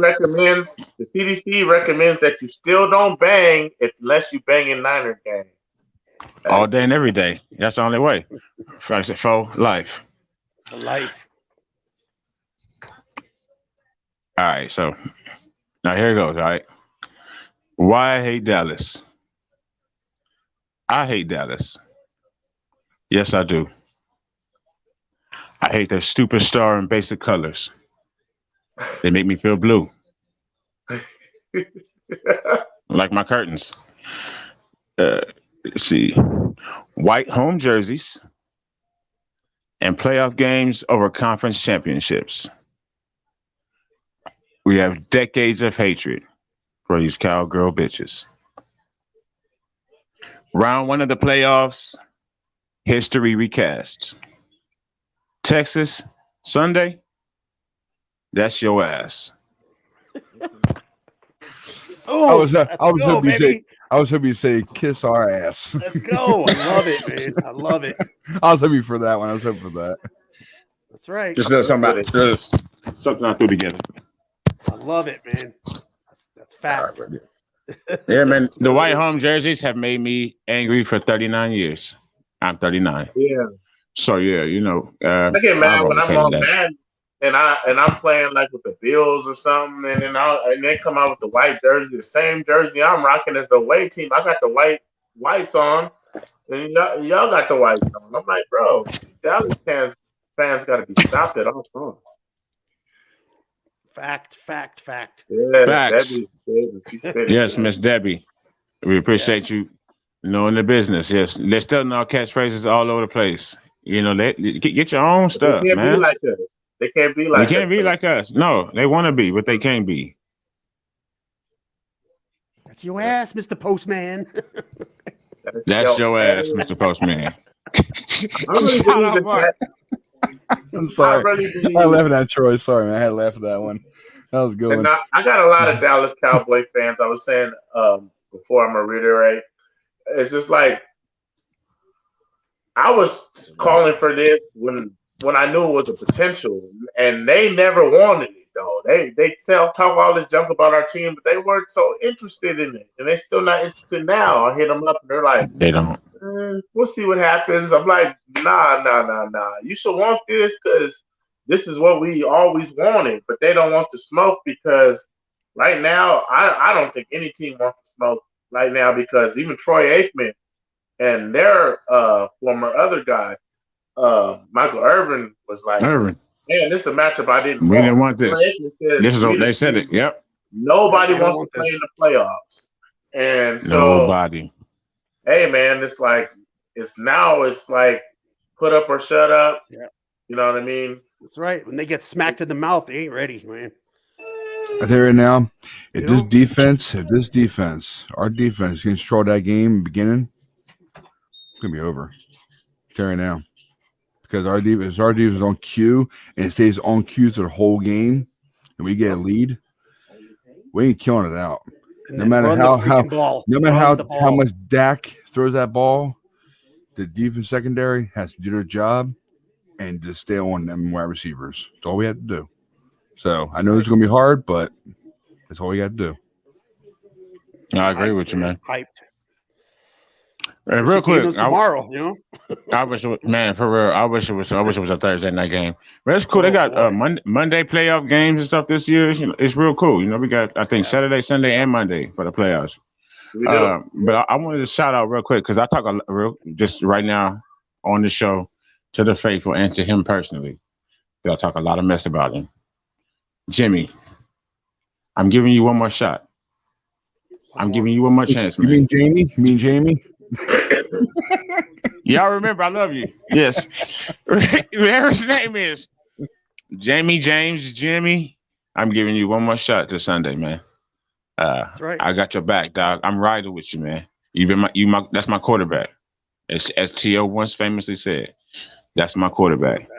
That's right. We got your back, Garoppolo. Take us home, homie. Speaking of I got plenty of videos coming for your ass. Bringing up T.O. though. Bringing up T.O. and that's one of my favorite Niners of all time. Imagine if T.O. was a receiver on this team with Jimmy Garoppolo. How in this social media age, he did Jeff Garcia slime. So how would he come and deal with Jimmy Garoppolo not throwing the ball deep over his head behind him? Right? I mean, behind him. Think about that. Sometimes before the social media age, there were guys that, if you imagine them now, like, I mean, it's raw to even think. It's like, man, some of these guys couldn't have played in this era with the social media. You know what I mean? T.O. was already ostracized as is for just talking, speaking. There was no Twitter. There was no, you know what I mean? And everything wasn't like it is. Like, you know, so I just don't think him and Jimmy G would be able to coexist at all. I think he'd tear him a new one. Like, I just see that. Like, that's right, what Mark said. You ever heard plus, Jimmy. Donovan McNabb? Donovan McNabb. Thank you. Yeah, we need. Thank you. You ever heard of McNabb? That's what it would be like. Hey, he's better than Jimmy. He's better than Jimmy. So that's my point. You know, and it'd be a dumpster fire. Yes, Mark, we need B plus Jimmy at minimum. You hear me, Jimmy? We riding with you. But we need you to do your part, my man. Do your part, Jimmy. Yep. Just B plus Jimmy. That's all we asking. We're not asking for A. And we definitely not asking for C or below, bro. B plus and better, G. B plus will work, man. Yeah. B plus confident Jimmy. That's what we need, not Jimmy. We need 2 minutes, Jimmy, for 58 other minutes. Yes. That's what we need. That's what I said. Maybe we just need to run two. Yeah, Kyle's smart enough for that. Why don't we just run nonstop? No huddle. Yep. No huddle. You should run with the no huddle, G. Look. Real. The news is starting to say it. Colin Cowherd has been saying it for like a week, literally every single day. Maybe he's just better when it's erratic. But there's something to it.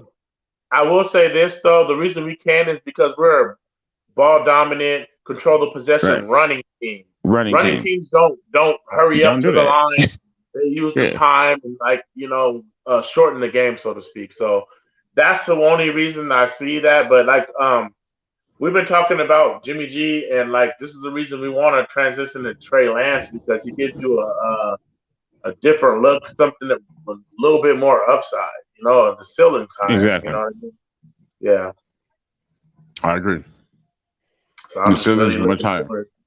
He played very well this year, but I'm looking forward to next year, man. Oh yes. And then, the players coming back 1 year better. Some of our rookies, right. Shout out Getting to another person, right? Experience, nothing, and then nothing beats experience, man. There's no Nothing. substitute for experience in anything in the world, really. I That's feel that you do. That's So right. shout out to Embry Thomas. Even though you Yes. went to college where you went to college, still want to shout you out, Embry. I respect you now, dog. Yep. Despite where you went to college. Yeah, shout out to Embry. Shout out to Yep. Embry, no matter Yep. what. After he intercepted that ball, I You said get it with me. over and over again. After that, I watching over and over. I at least did maybe 50 times. Yeah, he's one of us now for sure. I said, For as soon as you sure. intercept that ball, I said, you get the game ball. There ain't no doubt about one. it. The first game ball, the Yep. first one. He never gave up that ball. Legend has it. He's still holding that ball. He's Right still now. holding it. Yeah. Yeah, he actually was walking up the field with it too. I Yeah. seen that. Hey, yo, look, I jumped off my feet, y'all, for my old ass. I jumped up. I'm standing up, watching the last minutes of overtime in front of my TV. He intercepted the ball. I literally got about 12 inches up off the ground. Yes. And then Hey. I didn't even realize the game. I was just going. I couldn't even really believe it, man. I didn't even realize the rules for a second that the game was over. I started saying out loud, okay, so now we got 2 minutes. The defense got to Yes. hold him. I'm like, Yeah, wait. hold And then it him. went to commercial, right? And then it came back and they were celebrating. I was like, wait, what the fuck? The game's over. Yeah, I was man. like, praise It's God. already All right. over. I was like, it's over. Bro, We in the tournament. That's right, man. We in that dance. That game was emotional, crazy, man. It was. Oh man, we got It was. these Cowgirls It need was, to go down, man. They got to go down. man, I felt like so spent after that game, man. It was like, Yeah. Nope. and then, I was then spent. that night, Yep. we still had the, me being a Warrior fan, had the Klay Thompson game right after that. It was like, I know you were, yeah. man, Congratulations on that. Yes, sir. You come out Yes, 17 and 18, huh? Just like Clay. Jacking it up. Man, like he came out like it was like he didn't miss a step, man. He Yeah, I ain't saw shy. that. He ain't shy at all. I saw that. I'm saying other stuff right now in front of my face. Did you guys see Jimmy G's post game talk? Post game talk with that one analysis. I forget the guy's name was, but I saw it. he was talking about his I finger. He was talking about his finger. Yeah, F it hurts. Yeah. Uh-huh. Excuse me. F bomb. Yeah, he had cursed too when he was doing. The Oh, interview. yeah. You mean before the Rams game? I saw that. He was like, yeah, it effing hurts. After I hate when he does yeah. the that. post game, the post game. Yeah. When he purposely accidentally cusses in his pressers. I hate Yeah, that. yep. I love you, Jimmy. Perfectly accidentally. It's like you can see like a second before he says it, he thought I'm about to say fucking. And then he said fucking. It fucking hurts. So like, oh, come on, come on, dog, whatever. Yes, Miss Debbie. I love it, man. As you should. I think I had a tear about ready to come out. I didn't even really know what to do. I decided not to let it out. I'm not kidding. I was welling up. I was like, damn, am I crying over about to cry just because we about to get in the playoffs? I'm not lying. Lawrence, I'm not lying. Well, I'm not lying. I was crying. cutting onions up for my dinner, so I had a reason. So I, There you go. Usually cutting onions. No, it's gonna come. Don't let us win Sunday. Don't let us win Sunday. Yeah. Maybe, and if the game's emotional on top of that too, yeah, nah. But yeah, it almost came out. I was like, wait, hold on, it's too early for that. Super Bowl now. Super Bowl. Yeah, Super Bowl is some other shit. Obviously, I don't care. I'm gonna run outside crying, but yeah. Do y'all think that Elijah Mitchell will be the player of the game? For Mark. Potentially. He's Potentially. special. He's a very special running back. He reminds me of Garrison Hurst a little bit, man. It's like a cross between that and Emmitt Smith. Like the dude just refuses to go down. He's faster than you think he is. He's got his vision's better than you think it is, and it just creeps up on you. You know what I mean? And the dude is just tough. And I just read a stat today. He ain't even fumbled the whole year. Yeah, he fumbled the whole year. One of 6 people, I think. 6 players, I think, all year they haven't fumbled. Yeah, it's like 8th in rushing, missing 6 games. And so Just 27, 17 yards off or something. I think like 17 yards off from 1,000. I was mad. So I said he had 1,000 earlier, and Breezy corrected me and said, okay, he didn't, and Ezekiel does. I still got to look at the stats, but I mean, look at how many more games Zeke's played than he has for it to even be close.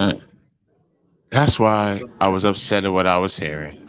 Yeah, Mitchell's special though, man. Mitchell's special. He's one of those. That kid's special. That kid is special. He is. Yes, he is special. We lucked out drafting him because who the heck even knows about him? You know what I mean? And then Kyle's like, "Yep, that's my guy." So, like they say, our personnel department knows about him. From the 5 and 6 round, we always do good with those 5 and 6s for some reason. Yes. Shout out to Jimmy's best friend. Oh, shout out to Bobby Turner for sure. Bobby Turner got to be the best running back coach in the league. I don't know about any others really, but I know him. He got to be the best running back coach in the league. He's well renowned throughout the league as well. That is so right, Mark. Hey, nothing wrong with happy tears, Miss Debbie. Hey, no, it's not because at the end of the day, we live and die with the team, and that's why we do it. That's why we're faithful. That's right. And we wouldn't be here doing this if we didn't. If we didn't, exactly. And like I was at a party the last time we went to the Super Bowl against the Chiefs, and everything was going good till we lost that game. They wanted to party after that. I'm like, there ain't no partying after that. Like, I live and die with this. And they was like, man, why are you tripping? He's like, why are you tripping? Because the Niners are going to be there every year anyway. I'm like, you cannot overlook how hard it is to win in this league, especially when it's winding down elimination games. And so I don't take anything for granted, and I do live and die with this team, That's right, man. That's what we do. Yeah, there's no partying. Like if I went to, that's why I don't even know if I would go to a Super Bowl party unless it was the same as when I was again 12. Like maybe I was more of a fan in, obviously I was a baby, whatever. And I knew we were going to destroy the Chargers. So, but unless I felt that way for some reason, I wouldn't even go to Super Bowl party with the 49ers because if we did not win the game, nobody in the room will want to be around me. Let me tell you. Oh yeah, and I ain't gonna say shit to anybody. That's really right. I mean, I ain't gonna be mean to folks or something. You're gonna feel it. You're gonna feel the heat coming off my body. Anybody around me would know it. You'll be able to feel it. So I couldn't even go to Super Bowl party or have a party. I watched Super Bowl with my family or by myself. They were like, "Where do you go?" I'm gone. I'm gone. This is real shit to me. Like I love sports and I love the 49ers.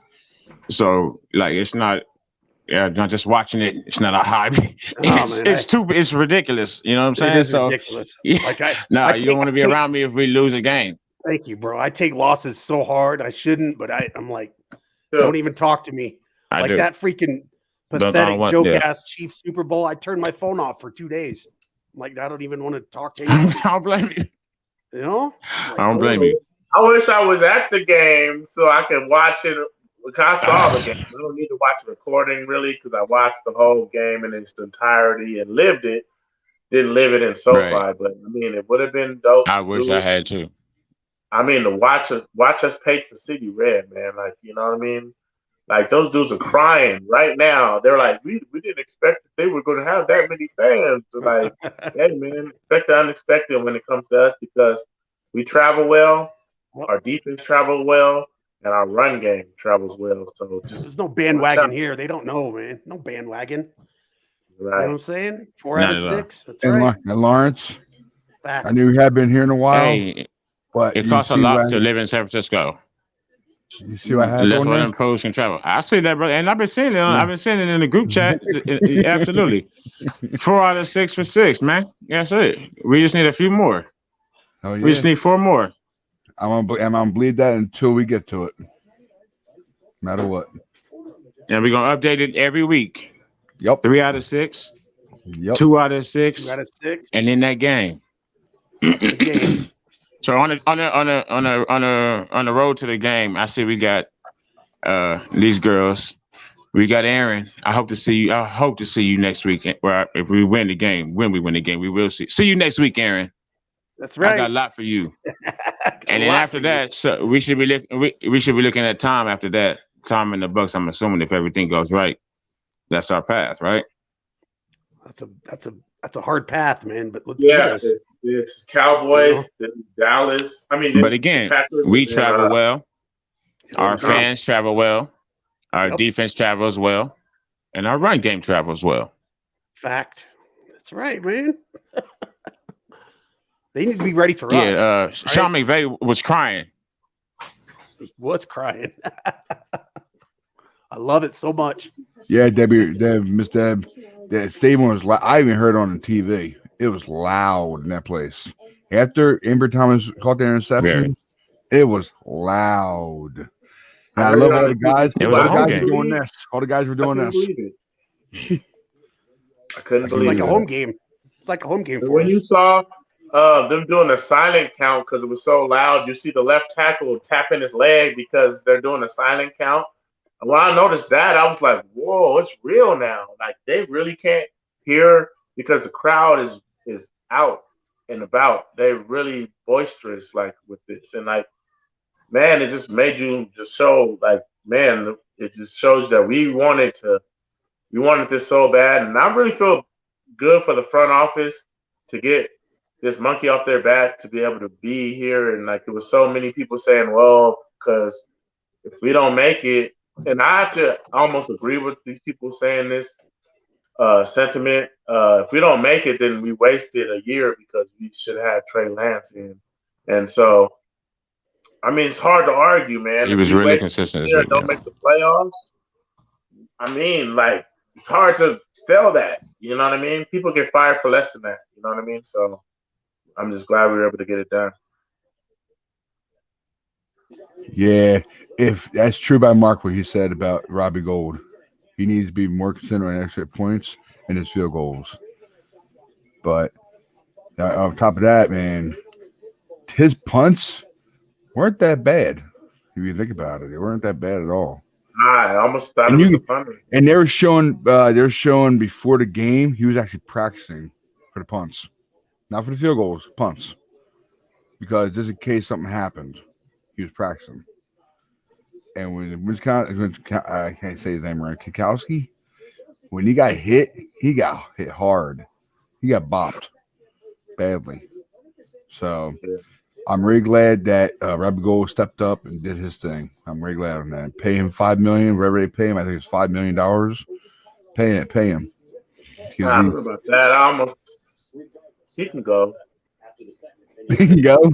He can still I mean, he's on the tail end of his career. Like, I appreciate what he's doing. I appreciate him. Don't get me twisted, but I mean, we're gonna have so many guys that we want to keep. Like, you don't want to make fire. Not paying big though. Not paying big. I don't want to pay him big. Just paying the minimum of being a kicker. You know. Yeah. That's what I meant by that. Sorry. All right, my brothers, I got to bounce. So, Yes, sir. Thank you for a great show. You guys got to bounce too? You guys got to bounce too? You good or what? Mm-hmm. I'm good for a minute. I do got to bounce right now, brother. You good, Jizzle? You good, Jizzle? Okay. Good. Well, you guys can go. Thanks a lot, guys, for coming in. Thanks for Thanks, Lawrence. Lawrence and Troy. Y'all have a good night. Thank you guys so much. Great show. Thank you for everybody watching. No problem. Love all y'all. Faithful. I wasn't getting calls in between. Hold on. If I knew how to work this StreamYard. Hold on. Pretty easy, though. Man. You good, Jizzle? You good? I'm good, man. Okay. Make sure. Like man. Four people all the way down to 2. Right. So, and then find it in the Niner, though. And you see John, too, at the end. She was talking about John when he was excited in the stands, jumping up and down. Oh, yeah. John Lynch. Oh, he was in the booth. He was in the booth, actually. Like, let me tell you a thing that warmed my heart up at the end. I saw a clip of Ambry Thomas, and most people don't know the backdrop. He's coming down. He has the ball still in his hands, like I said, and he's passing John Lynch and all them, and he gets to Adam Peters, who's just like mainly our acting GM, and they had the longest hug because Adam Peters is the one that pounded the table for us to get Ambry Thomas, and it was just so fitting that he makes the game clinching interception, and he sees Adam Peters there, and he was like, "Man, you believed in me, you know what I mean? You're the reason that I'm here in this moment and present in this moment after making a huge play for this organization." Man, that's crazy that you brought that up too, because I don't know if the fans have paid attention over the last day, but I think Adam Peters for one, and then also Mike McDaniel's are starting to get that interview bug. Unfortunately, We're I gonna lose just, some people. I just, It's a yeah. I bad. mean, so you want to be selfish, but like it's I don't doubt D'Amico will be up for it again. Will be up for it next year. Yeah. Um, Adam Peters is probably going to go be somebody's GM. There's plenty of teams that need it, and Yeah, Mike man. McDaniel. I can't remember which team it was, but Mike McDaniel is up for somebody's head coaching job already. I love you, Mike McDaniel, too. Shout out to you. He's a dorky little white man.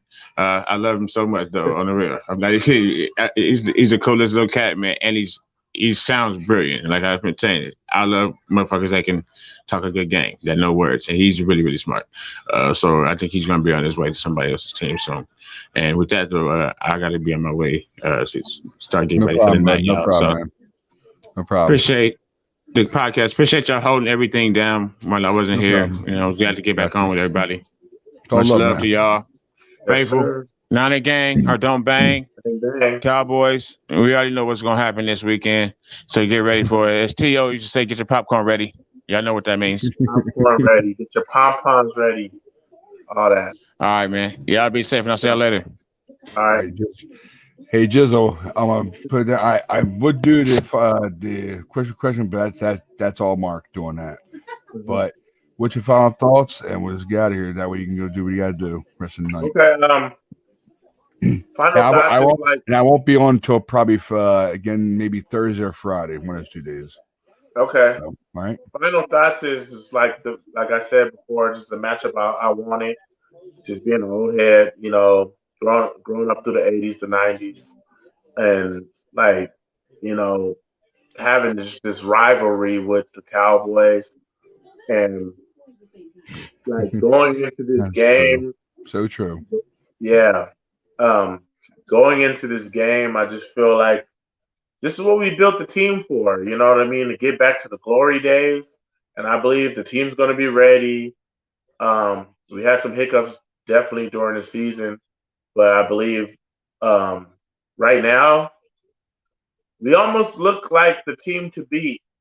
And I'll take my unbiasedness away for a second, but all the NFC teams, the only team that I see that's clearly people should put maybe ahead of us is the Packers. And besides that, I want Tampa Bay. I still want the Packers too. I'm not scared of them. I want all the smoke, and I just feel like we're gonna go get it. Yeah, man. And my final thought, man. I'm so glad I'm really, really, really glad. I'm so glad we beat them, Dub, because we needed that win. Now I know I wasn't counting on the Falcons, really, because after they're losing 20 to 30 some to 6 or whatever it was, 9-7. I just said, okay, faithful, let's get it going here. Come on, Niners, gotta win this game. Come on, we gotta do it. It made me so nervous as soon as we got into the OT. It got me so nervous. But my heart was jumping. It was jumping. So, percent of the Cowboys now, the Cowgirls. I know we can beat them. I know we can. We play the ball right, and Jimmy, stay away from linebackers. All right, and you'll do good. And you'll do good. Believe me, you will. He drives me nuts when he throws towards the middle, towards the linebackers. I know he's trying to get Kittle or somebody that's going over the middle. I understand that it's a play, but he has to watch out for the linebackers. Yeah, that's his best friend for some reason. But otherwise than that, he was clutch. He was clutch to tie that game up. He was clutch. I truly believe he was clutch. I really was. And to cover those throws to Ayuk and Debo, and of course George Kittle, it made me so happy. It did. And I was like, is this going to be it? Is he going to be doing it? And of course, when it came up to towards the last play, it was, I think, pretty sure it was a 10-yard line, or I think it was, it was a goal. It was a goal. First and goal, second goal, third and goal. Why did Kyle? Now I was telling myself the same thing over and over again because I was watching it over and over again on the live feed. Why the hell did he go for George Kittle on the side? You know why? Because he was trying to make George Kittle be the hero. He was trying to get Yak out of that throw. How the hell can you get a Yak when the defender's right there? And he was never going anywhere. Unless he was dragging his ass to the freaking end zone. Like he did with New Orleans. New Orleans, yeah. Yep. That's the only thing I was thinking about when he was about to catch that ball. The only thing I think either Jimmy or Kyle were thinking that if he would have caught the ball, somehow he would have dragged the guy with him to go into the end zone or try to make him miss. But he was right there.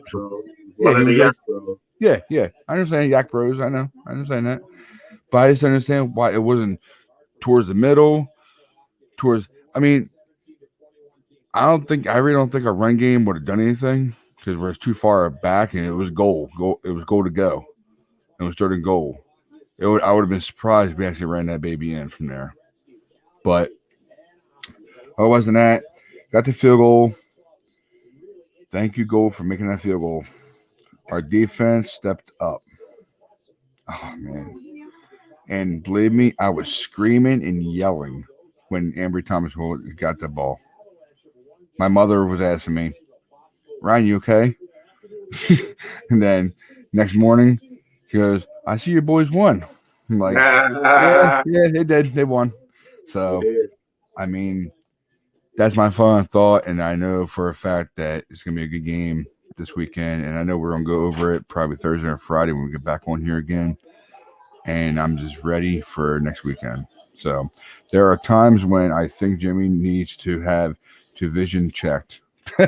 That's so true, Debbie. I know what you're saying, though. It's just because he's so confident over the middle of the field that he just sees his guy open. He doesn't see the defender that can actually make a jump on or play on the ball. And it's just like when I go back to ways I've looked at it and looked at the situation, it's just like, a lot of people cape for Jimmy G and like there are reasons that he's a good quarterback, but you would coach that out of a rookie. You like if Trey Lance kept making that, people would already be like, man, you did that twice, man. Why are you doing it third, fourth time? Well, we're 8 years into Jimmy Garoppolo's career and he's still doing that. So I understand. I got you, man. I got you. And I'm not being funny. I'm really concerned about him not seeing players in different color uniforms. That's a good one. That is a good one, Miss Debbie. That was good. That was good. I just don't know what him about linebackers is. I don't understand it.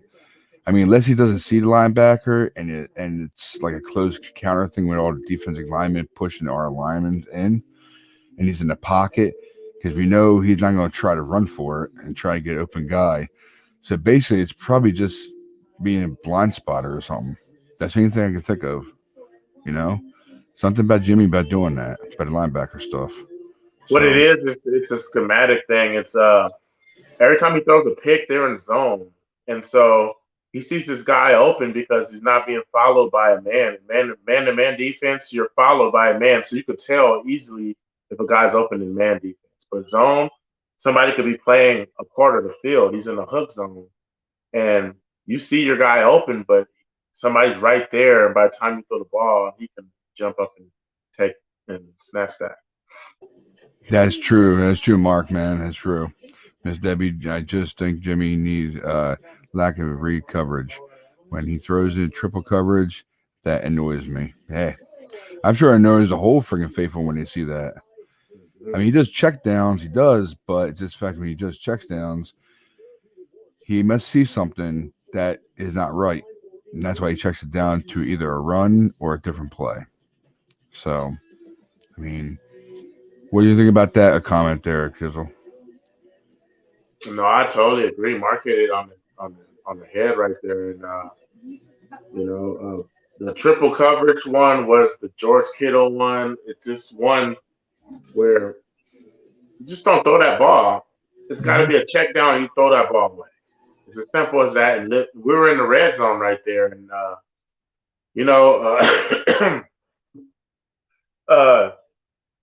basically Ramsey's an elite corner, and you testing the guy. He's in that vicinity. He was one of those three guys in that vicinity, and you just want to look another way. Yeah, I got you, man. I got you. Yeah, it's very annoying that when he throws in triple coverage, like we were talking about with the Titans game, due to George Kittle, and he was covered. I don't know what he was thinking about doing that throw. I just don't understand it. I didn't. And Juice was available for the check down. He was. I didn't see that. I didn't even see that. But yeah, wow. he was. He was available. He was. Okay. He just didn't see him. I think if she's talking about the same play, I don't know if she is, but the Titan game when Juice went down the middle and went to the left and right in front of the end zone, nobody was there. All you had to do is zip right to him real quick. He would turn around and walk right into the end zone instead of throwing to George Kittle for the interception. I seen that play too. I was telling myself, throw to Juice. He's wide open. Throw it to him. I don't know why he didn't see him. He went right through the defensive line, right where the linebackers are. He turned left, and he was right there in front of the hash. He was perfectly wide open. I just didn't understand it. So it's frustrating what Jimmy does. It's just frustrating. Yeah, Jimmy did it twice in this game. Yep. It's very annoying. It is. I know we all want Lance in there. I understand that. I do. But I just don't know what Kyle sees in Jimmy. I think it's just a zip of his arm, and I don't understand. I don't. I wish I had the answer for you guys. Well, I mean, I see some of the things he sees. It's like he gets the ball off quick. He goes through his progressions.